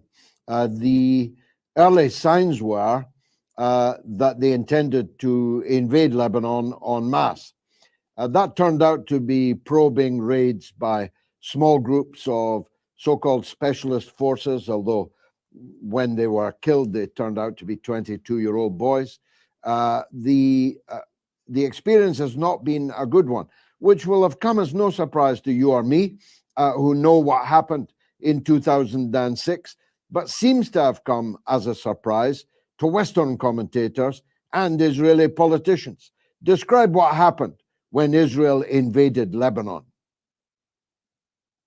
Thank you, George. So the Western powers seem to think that having heavy artillery and machinery means that you can win a war just by bombing people. When they come to fight people of belief, man to man, it becomes very evident, as Norman Finkelstein put it the other day. He said, this is a TikTok generation fighting the party of God. And he doesn't see it, and neither does anyone who has studied the region can see how these young men, manipulated young men in their early 20s, very inexperienced, think with their racist imperial mindsets that these people are defeated because they lost one man, one leader, and that's why they are like this. Doesn't understand that these people are living and preparing in a way that they believe in the world to come. They believe in God. They believe that faith is something that is bigger than any artillery, and they defend themselves with that. And we saw that every single day. On Thursday alone, 17 IDF soldiers, these Israeli people, are dying for no reason. Their families are losing their soldiers for no reason because they're sending them out there and they're coming back killed and maimed very, very quickly. They actually left one of their tanks in the village of Kfarkila and they returned. Now, I'm not someone that underestimates this army. Yes, as time goes on, they will be coming deeper and deeper into the territory of Lebanese villages. But at the same time, eventually Netanyahu is going to panic because all of that bravado is going to come back to bite him when he's losing so many more soldiers than the hostages that he's apparently been trying to save for the last year, which are still not saved, which Lebanon has no hostages because they always said just return the hostages and the war is over. Well, Lebanon has no hostages and they're bombing Lebanon just like they were bombing Gaza and like they continue to bomb Gaza today. It hasn't finished. Gaza is being bombed just like the early days of October last year. Yes, now let's look at the broader regional war, which is a euphemism actually, because given the pattern of relationships, Israel's ultra close relationship to the United States and the European Union, Iran's relationship to Russia and to China and to its co-religionists elsewhere in the region. This is effectively the eve of a world confrontation. of potentially existential dimensions. How close are we, in your view, to the much anticipated Israeli response to the response? And what will Iran's response to that response be? And where will it all leave us? Well, George, for the last 10 years, I've been reading all these different articles about World War III and impending doom and what would happen if Israel did this and what would happen if Iran did this and if Russia did this. I can honestly say this is the closest moment in time in recent history that we are facing something as catastrophic as a regional war and perhaps even a world war when you look at all the different allies in the region. As you mentioned earlier, the whole world will suffer because of the lack of oil. The whole world will fall. The economy will collapse. If Israel does not de-escalate its maiming and killing of people all over the world. This week, Iran showed Israel that it's able to penetrate all of their defenses and the Iron Dome system, and that Israel is not as powerful as it believes itself to be. And just when the leader of Iran on Friday, Sayyid Ali Khamenei, stood as a symbol of resistance, disregarding the fact that he can be assassinated, he still stood there with millions in front of him in Tehran that prayed behind him, calling for Islamic unity. Unprecedented, in which the Egyptians and the Saudis and the Muslim people all over the world, let alone the Russians and the Chinese, that the Muslim people are now starting to wake up and realize that unity amongst them, because of what this entity is doing and killing its children, killing Shia children and killing Sunni children, they are bringing the Muslims together and ending sectarianism with their stupidity. Now, if they decide to damage or hit Iran in a way just to save face, Iran will not accept any damage on its soil. If they actually try to hurt Iran, then Iran means business when it says that it will attack Israel in a much more severe way than what many people called a fireworks show. Actually, they targeted military bases and did great damage to the Israeli military, but because the Israelis and the Western powers seem to identify a victory by how many civilians are killed, they think that it was a failure. Whereas for those who recognize what it means in terms of military victory, and for Netanyahu himself, the maniac, they are breaking from within and they will break from without if they provoke Iran into retaliation. And are you expecting that to happen, or is there a possibility that Israel will make its response about killing Iran's friends in the region, that they will redouble their murderous efforts against Lebanon, against the people of Gaza and the West Bank, against the Iraqi people maybe, against the Yemeni people almost certainly? In other words, that they make proxies of their response. Is that a possibility in your view? Yes, sir. It's not only a possibility, it's already started happening. I'm watching my homeland being burned in front of me on live TV because it cannot defend itself. Civilians cannot defend themselves against these airplanes. That's the only thing these people are able to do, kill civilians. There was an article in The Observer that caught my eye, written by a man named Howard Jacobson. He speaks about the myth of infanticide, how the Jewish people are hated because there's a myth and tales that they kill children. Well, Oxfam just released a statement a couple of days ago that there have never been more women and children killed in a single year in recent history than what Israel has done in Gaza in the last year. In only 10 days, 100 children, Lebanese children, have been killed. These are just facts. They are actually killing civilians and children. No one can use the human shield excuse anymore. This has become something that's a lie. It's silly. These places are abandoned, filled with only civilians, and they're being dismantled and killed. Israel, as a rabid dog, has every single night made it known that people will be murdered and that it's like a lottery of life. Will I wake up tomorrow morning? I don't know. Every single day, I have to speak to all my friends and family to find out if they're still alive. These are all just civilians. Paramedics, health units have been targeted. They've been communicated to and told, if you come to save anyone, you'll be targeted. And they were. And this was even reported by Sky News. It's not sensationalist journalism. A second unit came to help the first unit, and they were targeted. A third Red Cross unit came to help, and they were targeted. They are being told, you are not allowed to come.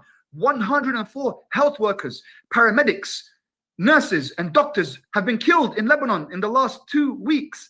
Ambulances, 128 ambulances have been damaged or destroyed. 45 health facilities damaged and destroyed. Just before we started talking here, our health facility in Nabatia has been destroyed. These are normal paramedics. They're my friends. They're volunteering and helping people from under the rubble are being killed. Some of my friends received just messages, get out of this place. If you're not from Lebanon, if you are American or British or Canadian, leave now or we're going to kill you. But there's nowhere to go because you bombed the airport road, because there's nowhere to go because you bombed the border against Syria with Syria. So where do you want people to go? Return to your homes after we're done with the operation, except there are no homes to return to. Syed Hussein Maki, thank you for joining us on the mother of all talk shows. An absolutely blistering.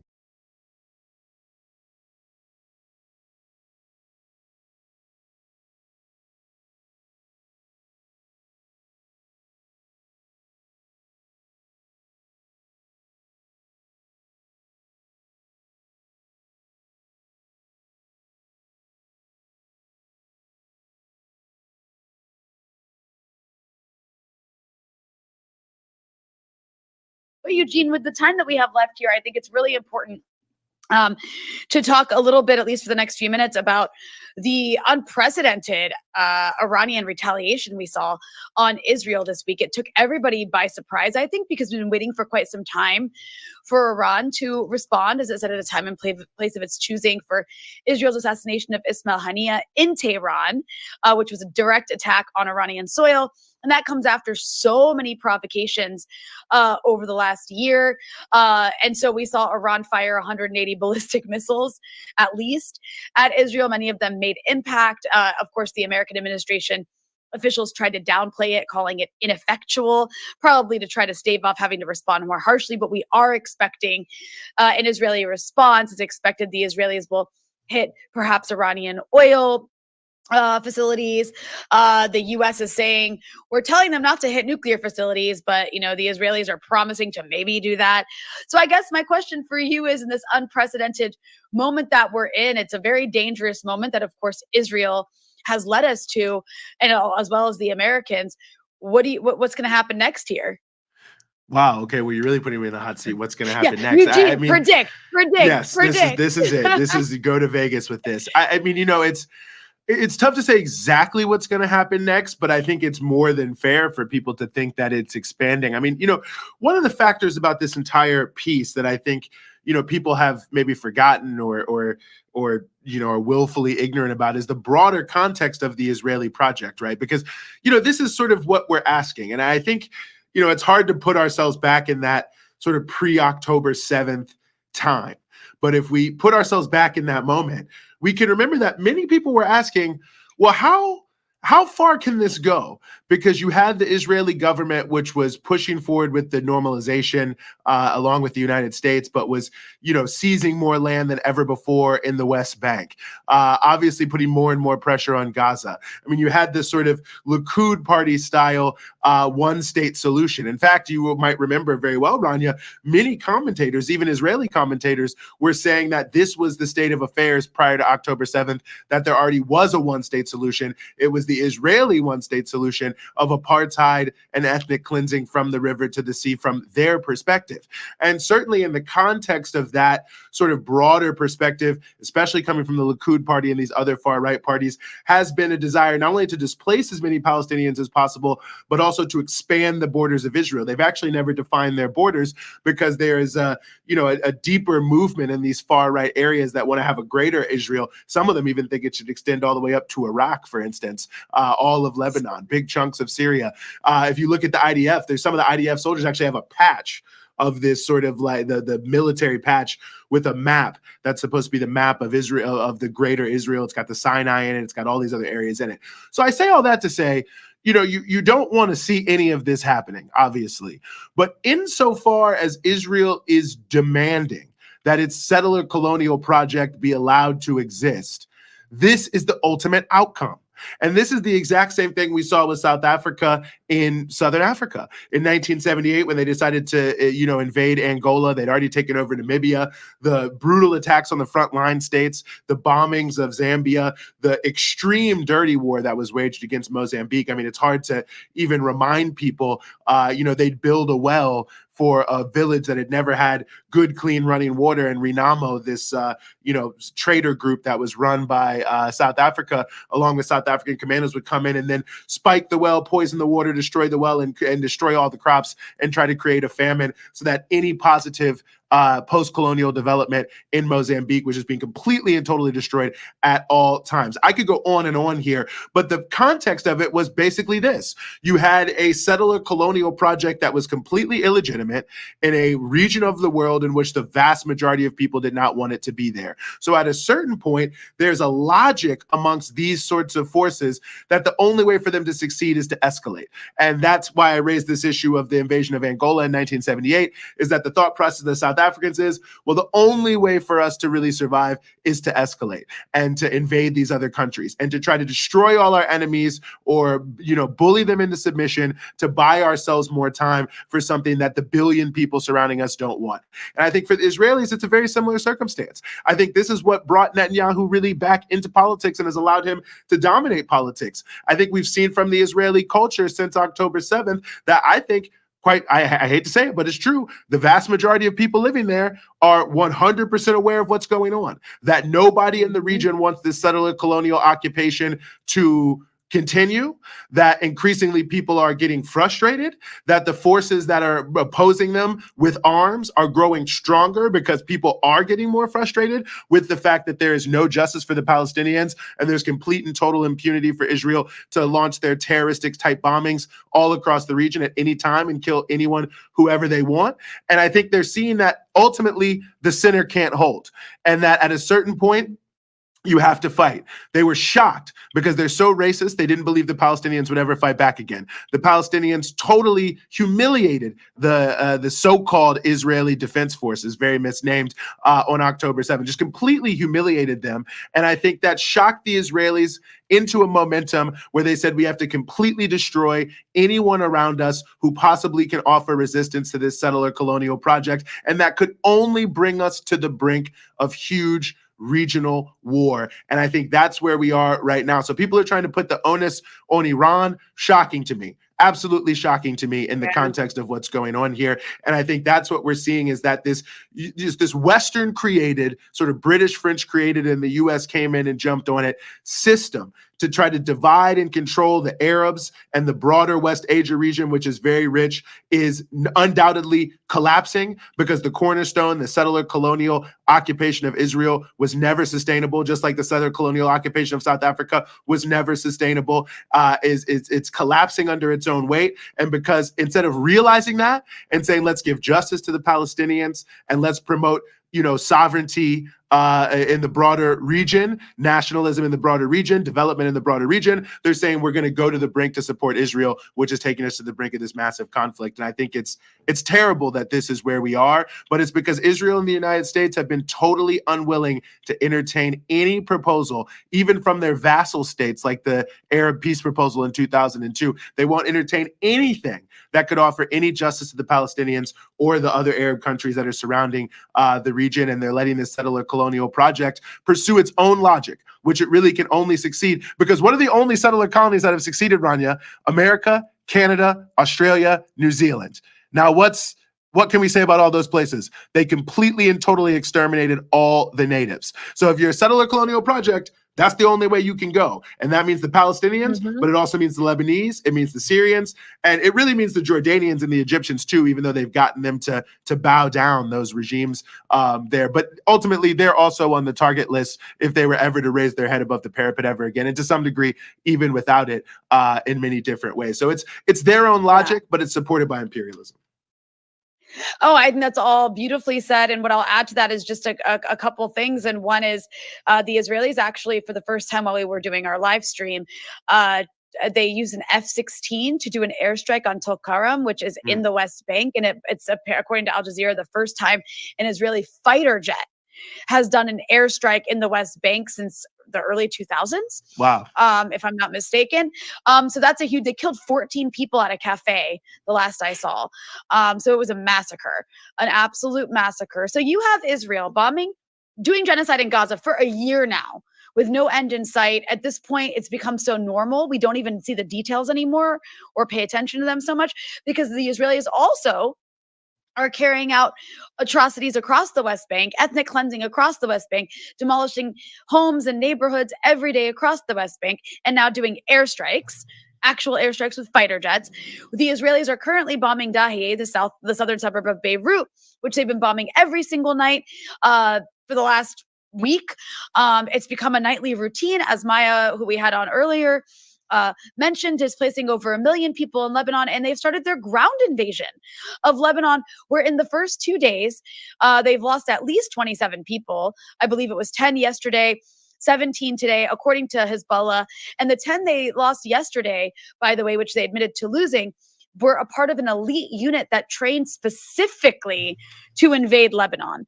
So I think they thought they were going to cakewalk into Lebanon. Obviously, they can carry out a lot of destruction. In fact, some people believe the Israelis are punishing civilians in Beirut every night as a result of their losses now in the attempted ground invasion, because they thought they were just going to waltz right in because they killed Hassan Nasrallah, killed the senior leadership of Hezbollah, not understanding that this is an organization that has been training its entire existence to fight off an Israeli invasion, and now it's doing exactly that. It stands to be seen how this will continue in the coming days. But all that's to say, Israel is demonstrated once again to the world with these Iranian missile strikes, as well as its failures so far in Lebanon, that it can't do anything without the help of the US. So it once again looks like a weak country. And, it's like, which is it? Is Israel an all-powerful country that can bomb everyone to smithereens constantly and constantly win, and no one can fight back and win? Or is Israel the country that's so weak that a bunch of savages who apparently everything they do is ineffectual, whether it's their missile strikes or their resistance to stave off an invasion, who are all under sanction and who are working with minimal technology compared to what the Israelis have, are able to push back against this settler colony that is just, as you said, not sustainable? I mean, it all remains to be seen, but in the long term, in spite of all this destruction that Israel's able to cause, I don't think Israel can win either. No, I think it's a good point. I mean, and listen, you mentioned at the top this whole idea that the thing was failed. When it first was happening, the Iranian strikes, the Israeli media was saying there was 400 projectiles. I don't know how true any of that is, but I assume that's their record of failure, that they shot down a number of them. But it's almost like they really do think we're that stupid, as if people could not see on TV the Iron Dome massively failing, these rockets hitting. We're seeing some satellite images that are emerging that show that at some of the air bases there were some serious damage, but it doesn't take a rocket scientist, I guess no pun intended, to get a sense that obviously some damage was done and some hits were made. In the context of that, there's a lot of different points and pieces that need to be made here. But I just, maybe the overall point I'm trying to make here, Rania, is with the assassination of Nasrallah, it was proven that Israel obviously has spent a lot of time developing an extraordinarily capable intelligence apparatus that was able to find him and deploy a massive amount of violence, 85 bunker buster bombs all at once, in order to kill Saeed Hassan Nasrallah. But the flip side of that is everyone then says, and everyone rushes to say anytime Israel does anything, look at how great they are. Look at how good their intelligence is. Look at how good their weapons are. But let's just tick off a few things. I mean, the Iron Dome did not succeed. And that also, by the way, was with help from the United States, help from Jordan, help from other countries still trying to shoot down these projectiles by using a combination of ballistic missiles and what appears to be perhaps some cyber attacks on their civil defenses. They showed that, and this is something anyone who knows about aerial defense knows in general, that the ability to overwhelm the Israeli aerial defenses is something that the Iranians have. And quite frankly, they chose to target military bases, but had they chose to target civilian areas, a lot of people would have died. And I think that speaks very much to this idea of the omnipotence of the Israeli military. The same thing can be said of what we've seen so far from the fighting in South Lebanon. Every single incursion seems to be being met with, significant force. Now, of course, these seem to be sort of probing things from Israel. They don't seem to be one big thrust. But the whole reason Israel's probing to see what happens is they're worried that they might get beat if they get in there. So they're trying to figure out what's going on. And Hezbollah seems to know where they are and where they're coming from, and to be able to then communicate that and move their soldiers around, which means despite the killing of all of their leaders, so many of their leaders, their basic command and control and their basic system of fighting back seems to be basically intact, which also goes to this whole idea of this Israeli omnipotence.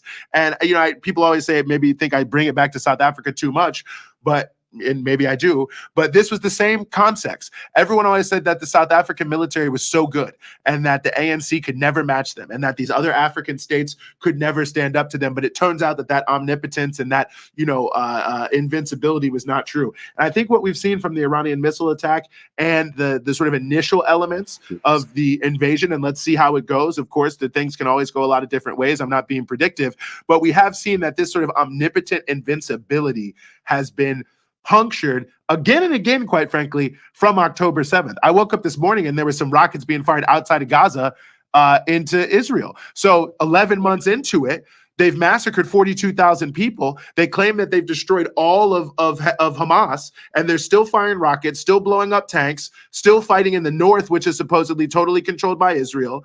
And, so ultimately, I think this is an important factor of the sort of propaganda element of what we're seeing happen here is this. And I think Israel is aware of this. I really do. And I think that's partially why they want to hit hard everywhere all at once, because they themselves recognize they are not invincible. They are not omnipotent. They're surrounded by like a billion people who hate what they stand for and want to see something totally different in the region. And there's a lot of different visions for what that could look like. And so they know they better fight now because the longer they wait, the less likely they are to be able to succeed or buy themselves any time. So anyway, I just think that's another important point when we have all this, this attack failed, blah, blah, blah, blah, blah, blah. I think it exposed something very important about the limits of Israeli power. And of course, they got a lot of military power, but it's got limits to it. And it's not what it's being made out to be in the Financial Times or wherever they're doing these little laudatory articles about how Israel knows and does everything. Indeed. No, I think that's really well said. And, they'll just bold. Israel's so bold and ingenious and innovative. They're like entrepreneurs at killing. Yeah. And I just, one last thing I want to add is they are. They have all the top security companies in the world. All the top security companies, private security companies. They are good at killing. That's what they do. That's their business. I will give them that. I mean, who wants to be known for being good at killing? I guess they do. And that's the one last point I'll make is I just thought it was so interesting that there were so many pundit types who couldn't imagine like any scenario of Iran being effective against Israel with this missile strike. They couldn't even think of it that way because they didn't kill anyone. Yeah, that's Israel. A great point. So it's like their measuring stick for success, military success and effectiveness, and this is from American think tankers and American military people, is how many civilians did you massacre? Like it's now looked at as, Israel's winning in Gaza because it's destroying. Israel's winning in Lebanon because it's killing. Like, oh wow, dropping 85 bunker buster bombs and turning 6 residential buildings to ash. What an ingenious military success. It's like, that is actually not, that's a horrible crime, but a military success? What are your military goals at the end of the day? I just want to run through them real quick. The hostages, to return the hostages, which I guess we have to return the hostages from apparently Lebanon now, because no one's even talking about the hostages anymore, right? But return the hostages hasn't accomplished that. To disarm and disband and basically destroy Hamas in Gaza, that hasn't happened in a year. We're reaching a year point of genociding in Gaza. Hamas still exists. It's still fighting. It's still putting out videos showing them shame Israeli military tanks. And now it's become to return the residents to the north, which they've actually just expanded the circle of displacement in Israel, because now more is being fired at. So that's not happening. And now they've come up with an even crazier military objective, which is to destroy and disarm Hezbollah, which is just never going to happen. Like, no matter how much destruction they inflict on Lebanon, and it really pains me to watch that. I'm like having a panic attack every single night as I watch my country and my city of Beirut be slowly destroyed by the Israelis. Doesn't matter how much destruction you inflict, Hezbollah is still going to be there and is still going to fight. So at the end of the day, they have achieved none of their military objectives, and they're not going to. They're just inflicting destruction. And that's what the US and Israel see as victories, is killing people. It's unbelievable. It is. The hubris.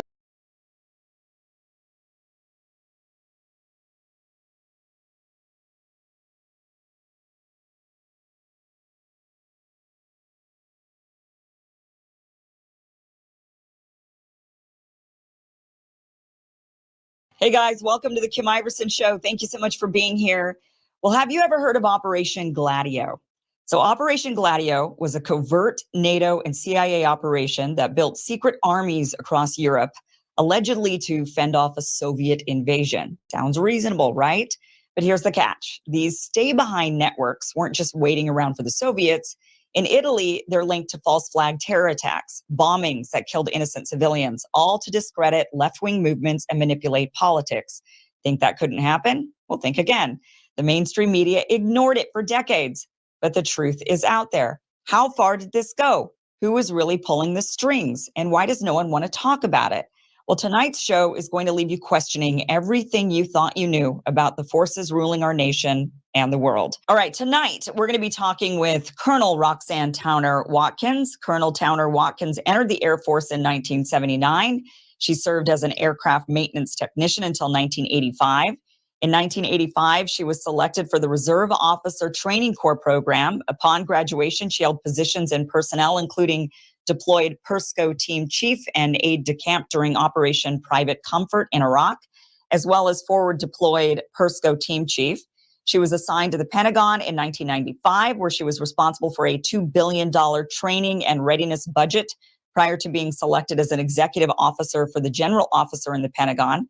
She was assigned to the United States Central Command in 1992 and was a member of General Frank's staff on 9/11. The command immediately transitioned to the warfighter for Operation Enduring Freedom and began preparation for Operation Iraqi Freedom. She was selected to attend the Distinguished Air War College at Maxwell Air Force Base in 2002, where she specialized in Southeast Asia.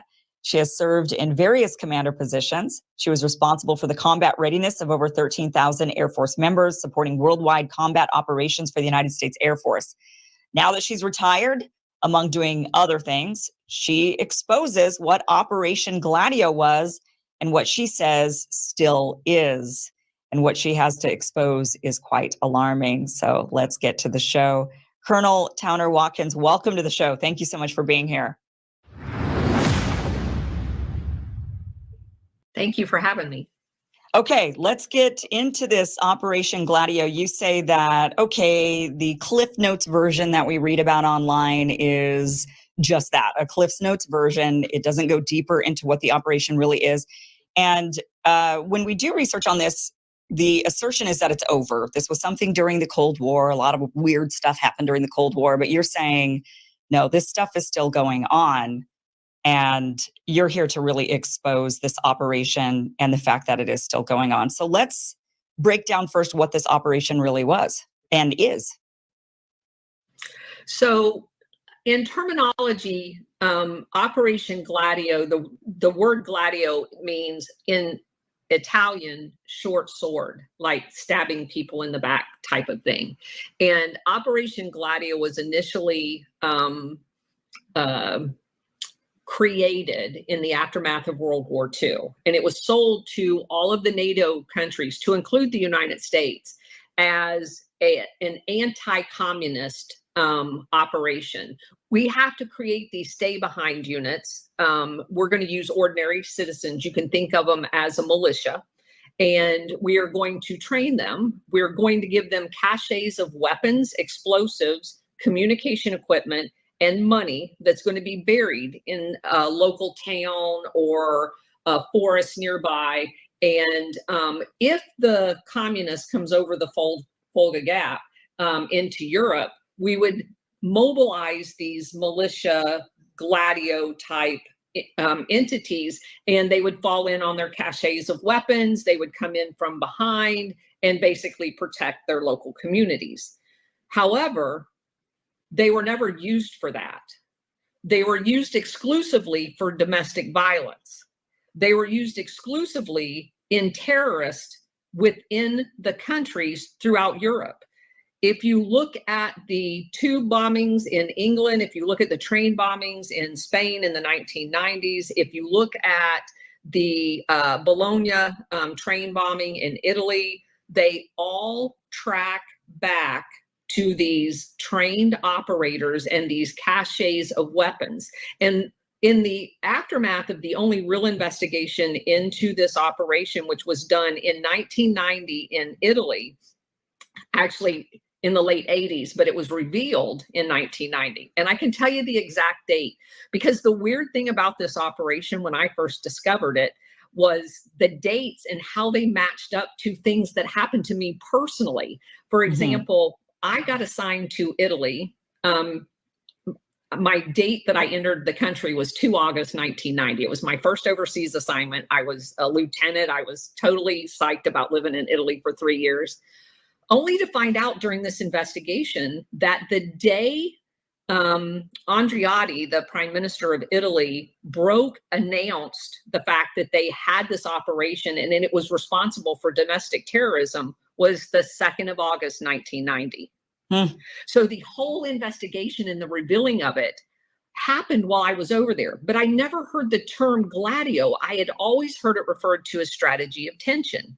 And during the revealing of this and the revelations of who had began exposing it, they would assassinate judges, prosecutors, reporters. Anybody that talked about this operation was murdered.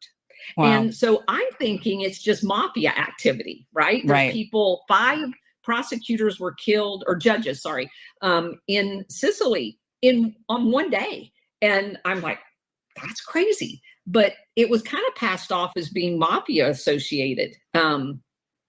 But anyway, so about a year and a half ago, when I came across the term Operation Gladio, I have a very varied background. I started off in aircraft maintenance, and so I have a slew of degrees in education and 30 years in the military.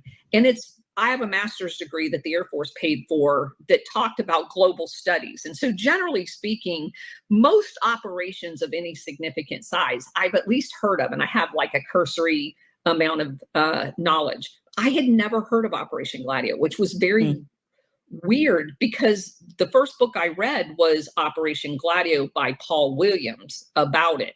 And it seemed fairly big. And so I thought it was kind of weird that I had never heard of it in my education. Yeah. And so I began digging into it. And what I have found is oftentimes the amount of books that have been written on it don't actually know what it's called. They don't. So they'll talk about the drug trafficking, weapons trafficking, all because this is all covert. None of this is paid for with appropriated funds from the government. It's all secret. So if you go back to World War II, which is the origins of it, you find people in the CIA like Paul Helliwell, who's tracking around China with a general called Chiang Kai-shek. And he's watching Chiang Kai-shek all over China, paying for his nationalist military using opium cells. And he gets the idea and calls Bill Donovan, in charge of the OSS, and Alan Dulles, who becomes the CIA director, and says, hey, we're going to do all these covert things with this new CIA. Here's a way you can pay for it. We need to capture the market of drugs coming out of the Southeast Asia. And we can do it covertly, and we can fund all of these caches of weapons that we're going to put all over Europe.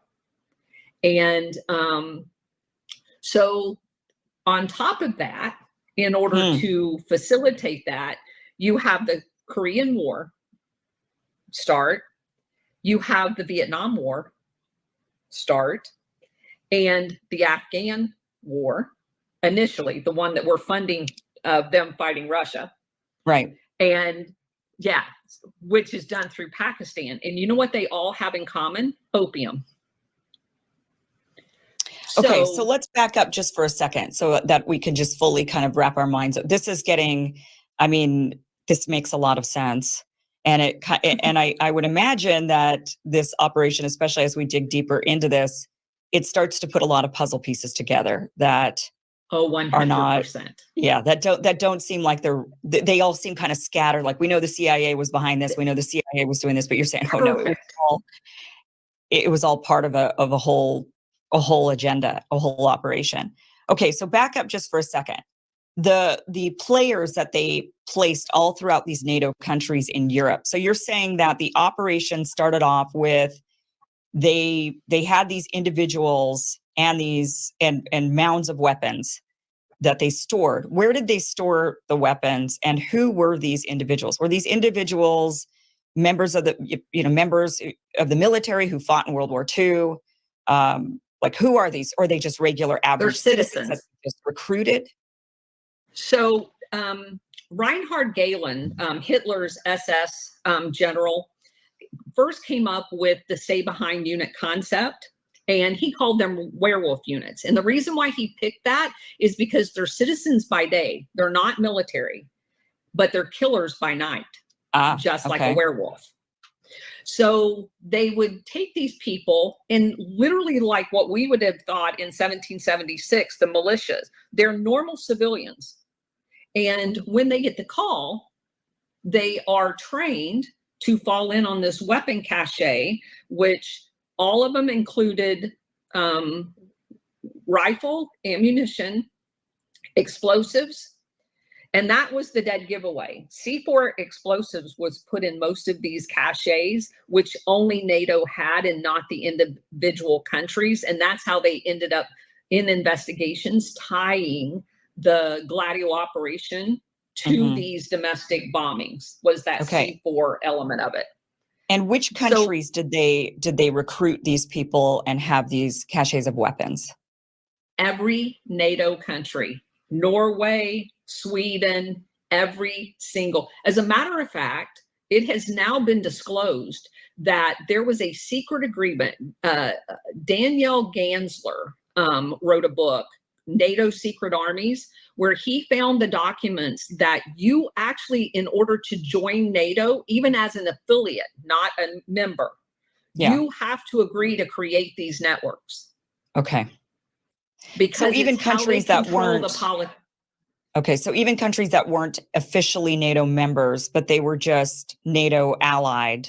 Because I think Sweden, didn't they just join? I think they just joined NATO just like the other day, right? But a lot of countries are NATO friendly nations, allies. Or NATO allied. I think they have a special term for them now. Maybe at the time they didn't. But so you're saying any of these nations, they had to.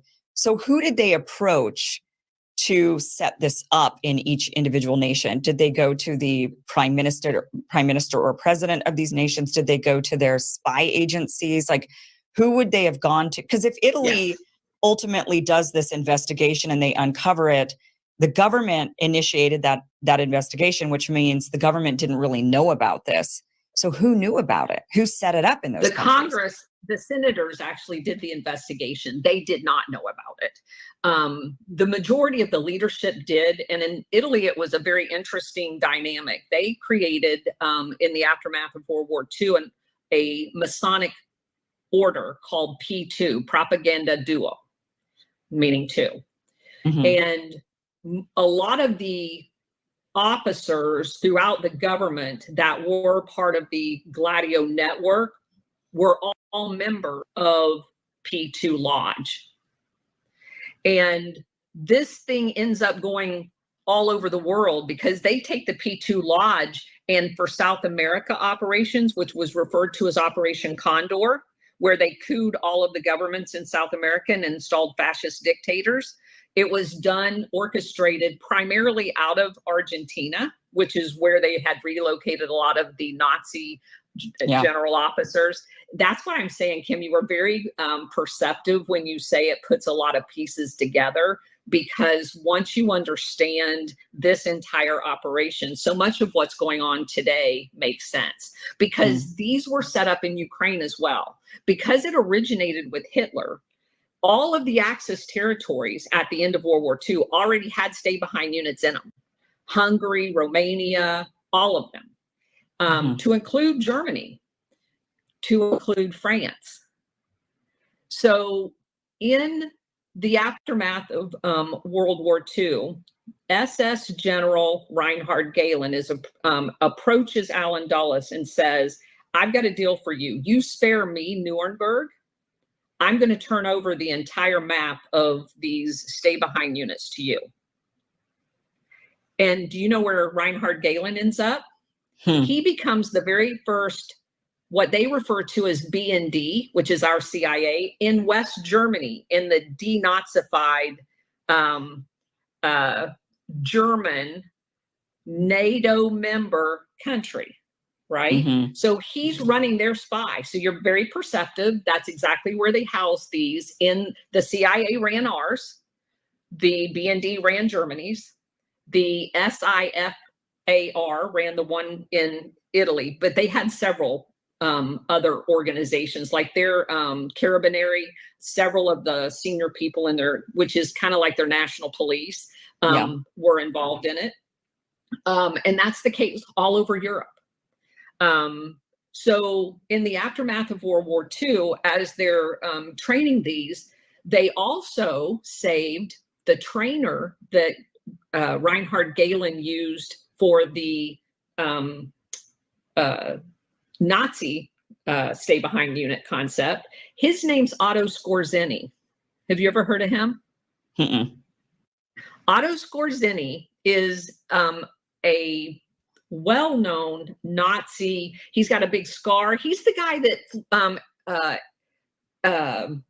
basically paraglided into Italy and saved Mussolini, and transported Mussolini into Germany once we had invaded southern Italy and knew that the game was up.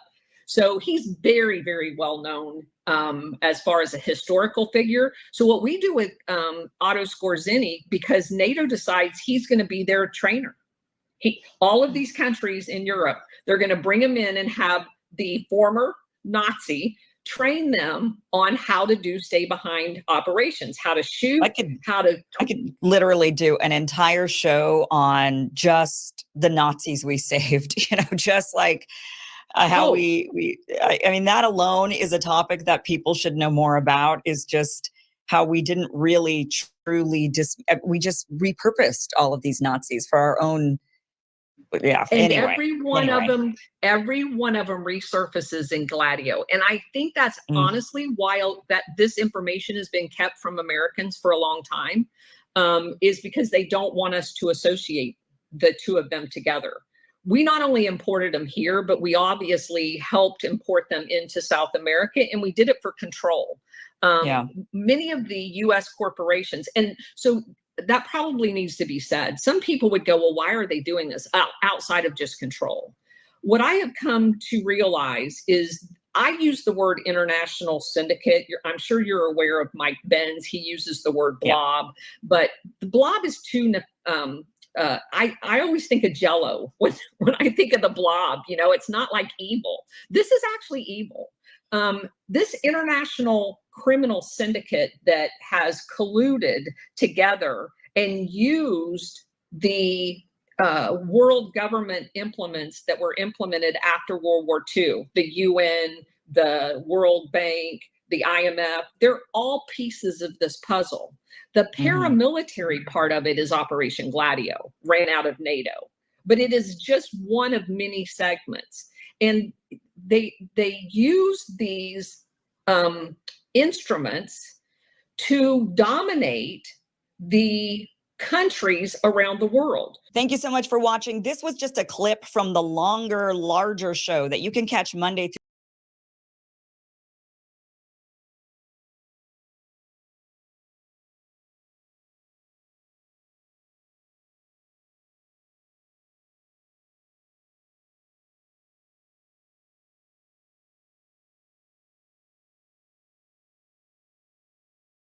World War III unfold in the Middle East right now. Hold on to your hats, because in 2 weeks, things are about to change forever for the United States. It's about to get wild. And I'm not even talking about the US election, which is 30 days away. 3 huge news stories we need to get to today, because you see, while the rest of the world is watching World War III unfold in the Middle East right now, an economic bombshell just went off in China. And the Biden administration is not even talking about it, because they want you to think everything is fine 30 days before the election. You're not dealing with higher prices. You're not dealing with inflation. You didn't just lose your job. And also, the Fed just lied right to our faces, telling us that the U.S. economy is strong. We're going to show you that as well. And a separate massive story is unfolding in Russia right now, where President Putin is preparing to dump the U.S. dollar in earnest. So let's start right there. Let's start with that. In just 2 weeks, Putin, China, and the BRICS nations are crafting the perfect storm to challenge and potentially dethrone the mighty U.S. dollar once and for all. Yes, you heard me right. It's not just talk. This is happening, and they're not bluffing about it. They've been warning us for months that October is the month. That's when shit is going to hit the fan. That's when it all goes down. So here's the scoop. On October 22nd, Russia rolls out the red carpet for all these BRICS nations to come into Russia. And this isn't just a quaint little meeting of small economies. No, this is the power play. I mean, think of it like this. After World War II, right, the U.S. held the Bretton Woods Conference, where it was decided then that the U.S. dollar would become the reserve currency of the world. Well, this is their Bretton Woods Conference. And it's the clearest signal as Putin can possibly send that the days of the United States financial dominance might be numbered. With BRICS now covering a whopping 46% of the world's population, 36% of the global GDP, this shift isn't just about economics, it's a seismic geopolitical move. And this is all happening while no one is even running the White House right now. I mean, who's in charge? And President Trump has been warning about the de-dollarization for months now. Our country's going to hell, and we're not going to be the big bar. We have power, but it's waning. In fact, it's waning in terms of our currency. And I'm not just talking about the value of our currency. I'm talking about our currency being used throughout the world. You want it to remain, you want the dollar to remain the world's reserve currency. Well, I think it's bigger than losing any war. But it's what's happening behind the scenes that's even juicier. Russia isn't just hosting a summit. They're setting strict new rules for members, rules that essentially tell Western sanctions to basically take a hike. These nations are stepping up, ready to pivot away from the sanctions-heavy handshakes of the United States. Algeria, Bangladesh, Indonesia, Iran, you've got the UAE, Saudi Arabia ready to join. They're all taking tickets to join the BRICS train. And folks, the train is barreling down the tracks straight towards de-dollarization. This is how bad it's going to get. So the liquid assets go first. Now, about 40% of American stocks are owned by foreigners and 1/3 of corporate bonds. If foreigners start fleeing, both plunge. This could cut your 401k almost in half. It could drive up borrowing costs for companies to impossible levels. That would lead to mass bankruptcies on top of the wave of bankruptcies the Fed is already engineering to try and stop the inflation it started. Yeah, it's going to be terrible. Now shift your gaze to China, where the real financial wizardry is brewing right now. This week, Beijing dropped a massive economic stimulus. More than a shot in the arm, it's a total transformation of their economy. China's stock market exploded, up 25%, a rally like we haven't seen in ages. The People's Republic of China is playing the long game here, incentivizing international trade in the yuan, stepping away from the US dollar. And these BRICS countries are taking the bait. They see the future. And to them, the future is China, not the United States. And here's where the plot thickens. There's more than just chatter about a new BRICS-backed, possibly gold-linked currency being unveiled in Russia in 2 weeks. This will be the counterweight to the US dollar. We've been warning about it for months here on this show. Think about it. This isn't just a symbolic shift from the greenback. It's a full court press on the financial fields that America once indisputably controlled all around the world. So what happens if Russia and China land this punch to our stomachs? What happens? When that happens, we don't just slow down, we nosedive. And it's not just a blue or red state issue here. It's a red alert for everyone. Dollar value dips, and boom, prices for imports and essentials like food, gas, pharmaceuticals soar. The stakes higher and higher. Consumer prices will spike, and those items on the shelves, many of them from China, suddenly cost you an arm and a leg to buy them. So Americans have no choice. Unless you have gold or Bitcoin, you go down with that ship. Now, a falling dollar drives up the price of everything that comes into America, but it also drives up the price of anything traded on world markets. So that's the raw materials, the imported components that drive American factories and sustain American consumers. First to jump would be gasoline, heating fuel, food prices. All of these are world markets. They're very liquid, along with prescription drugs, since China has a creeping stranglehold thanks to our idiotic overregulation. Indeed, this is more or less true for every consumer product that China dominates. We shot ourselves in the foot. Now it's coming back to bite us. Right? And since liberal policies have sent manufacturing overseas, we don't have the capacity here at home to just turn on the factories and start producing, TVs and computers and silicon chips and everything, you name it. This is a massive earth-shattering change, you guys. U.S. stock markets, heavily held by foreign investors, are perched on the brink right now. Imagine the panic when foreigners suddenly dump these assets. Your 401k, poised for a major downfall. Your corporate bonds and equities, their value could be slashed like a Black Friday sale gone wrong. This is not fear-mongering. This is the underbelly of the economic vulnerability that we are facing in the United States right now. Pay attention. De-dollarization is happening at a faster pace than anyone thought possible. And by the way, to top it off, the Federal Reserve isn't telling you the whole truth. Jerome Powell and his happy crew keep coming out, patting themselves on the back, telling you everything is fine. They're lying. Powell just lied right to our faces this week. Watch. I do have some brief comments on the economy and monetary policy, and then I look forward to our discussion. Our economy is strong overall and has made significant progress over the past 2 years toward achieving our dual mandate goals of maximum employment and stable prices. Labor market conditions are solid, having cooled from their previously overheated state. Inflation has eased, and my FOMC colleagues and I have greater confidence that it is on a sustainable path back to 2%. That's laughable. They'll throw out numbers like 140,000 new jobs and unemployment rate stuck at 4.2%. It all sounds great, right? But here's what they won't tell you. Most of these new jobs are part-time gigs, not the full-time work that people need to actually make a living. Think about it. How can the economy be healthy when good full-time jobs are being swapped out for part-time low-wage jobs? You can't support a family on 20 hours a week flipping a burger. Yet the Fed looks at that and says, see, employment is strong. Americans have 2 jobs instead of 1. It's unbelievable. But it gets worse. They're not even talking about how illegal immigrants are flooding into these industries, undercutting wages, taking jobs that would have gone to hardworking Americans. These aren't just numbers on a spreadsheet. This is your job. This is your paycheck. This is your livelihood at stake right now.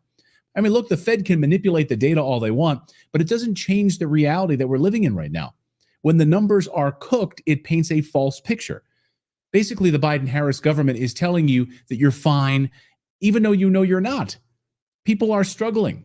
The average American is just fighting right now just to get by, while the Fed is acting like nothing is wrong at all. Don't let them fool you with their fancy stats. The truth is they're lying to you, using garbage data to make it look like the economy is stable when it's anything but right now. But guys, in 2 weeks at the BRICS conference, you're going to see a global shift. Hopefully you're preparing your money right now out of the US dollar and into stable assets like real estate, gold, and silver to protect your family. So that's the news update part of today's video. Now we need to talk about the sponsor.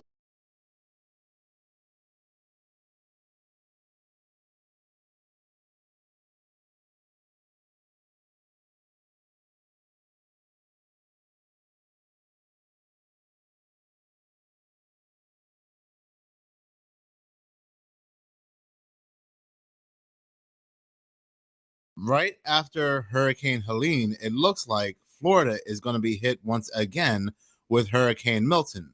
Now, that being said, you'll be surprised to know that there are still a lot of people that believe that the governments, the powers that be, do not manipulate the weather, that there is no such thing as weather modification, that they can't manipulate the weather. Shocking but true, but again, a majority of people believe that the government cannot do this. But for those that know that they have been manipulating and modifying the weather ever since the 1940s, if not before then.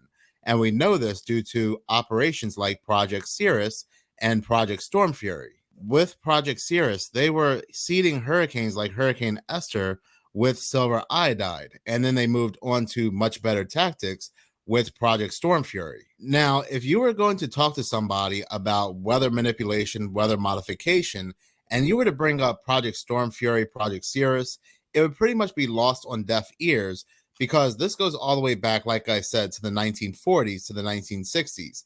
And they could come back and say, well, maybe they put an end to it. So what we're going to go ahead and do is take a look at a couple of videos that you may use as proof to show that weather manipulation, weather modification actually exist. And one of the first videos we're going to go ahead and look at is this video here from CBS, where they are interviewing scientist Michio Kaku, and he says some rather interesting things. You also have to remember that this video was also 11 years ago, and I am sure they have come a long way from what they're telling us here. They were talking about climate change yesterday, and now we're learning that scientists and researchers are looking at how to change the weather on purpose. That's right. Lasers now could one day manipulate rain and lightning. CBS This Morning contributor Michio Kaku is a physics professor at City College of New York. Professor, nice to see you. Extraordinary seeing Al Gore and Bill Clinton there together with Charlie, wasn't it? That's right. Yeah. Yeah. They did not get into this discussion, No. though. But it is fascinating.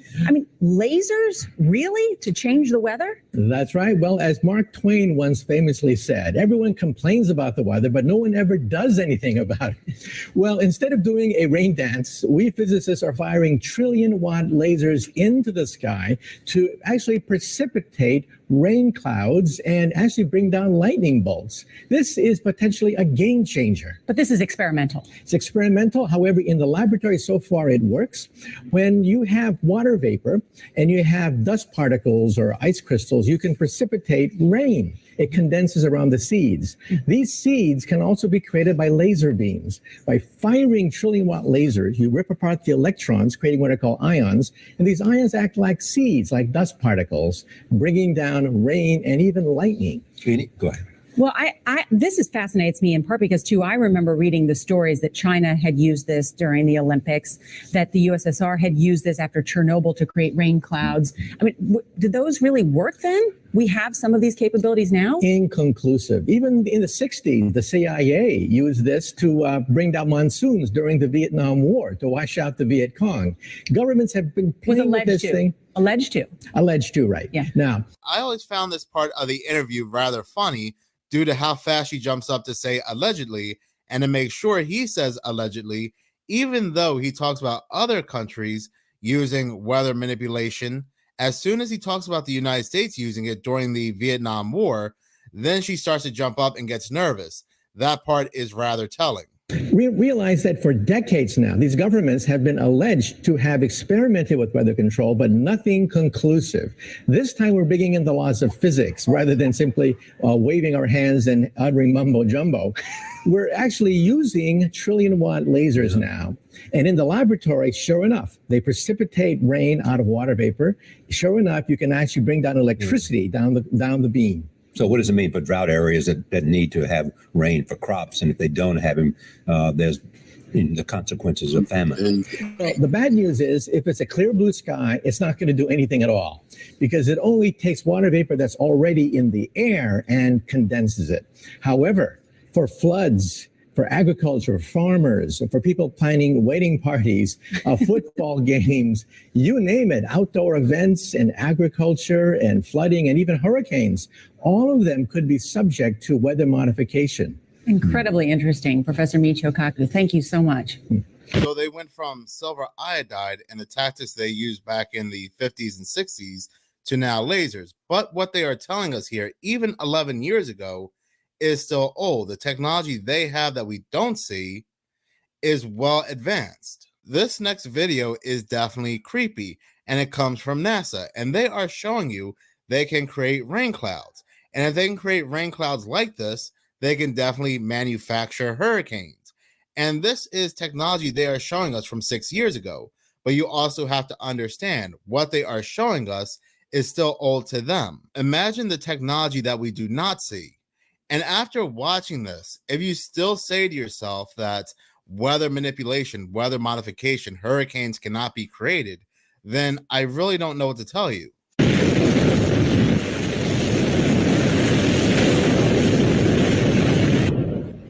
Don't worry if you can't hear what I'm saying. I couldn't even hear myself. This is the loudest sound you could possibly conceive.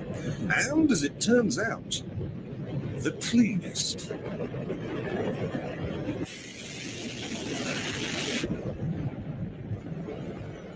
Now, the most amazing thing is that that cloud up there, which was generated by the engine, is just a mixture of hydrogen and oxygen. It's water vapor.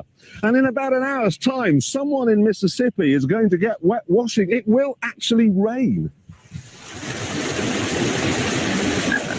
I told you, it's raining. That's unbelievable. Oh, NASA's playing God. It's making its own weather. Some can even say that weather manipulation even played a role during 9/11. Many people do not know, but that day in the morning, there was scheduled to be a hurricane, Hurricane Aaron.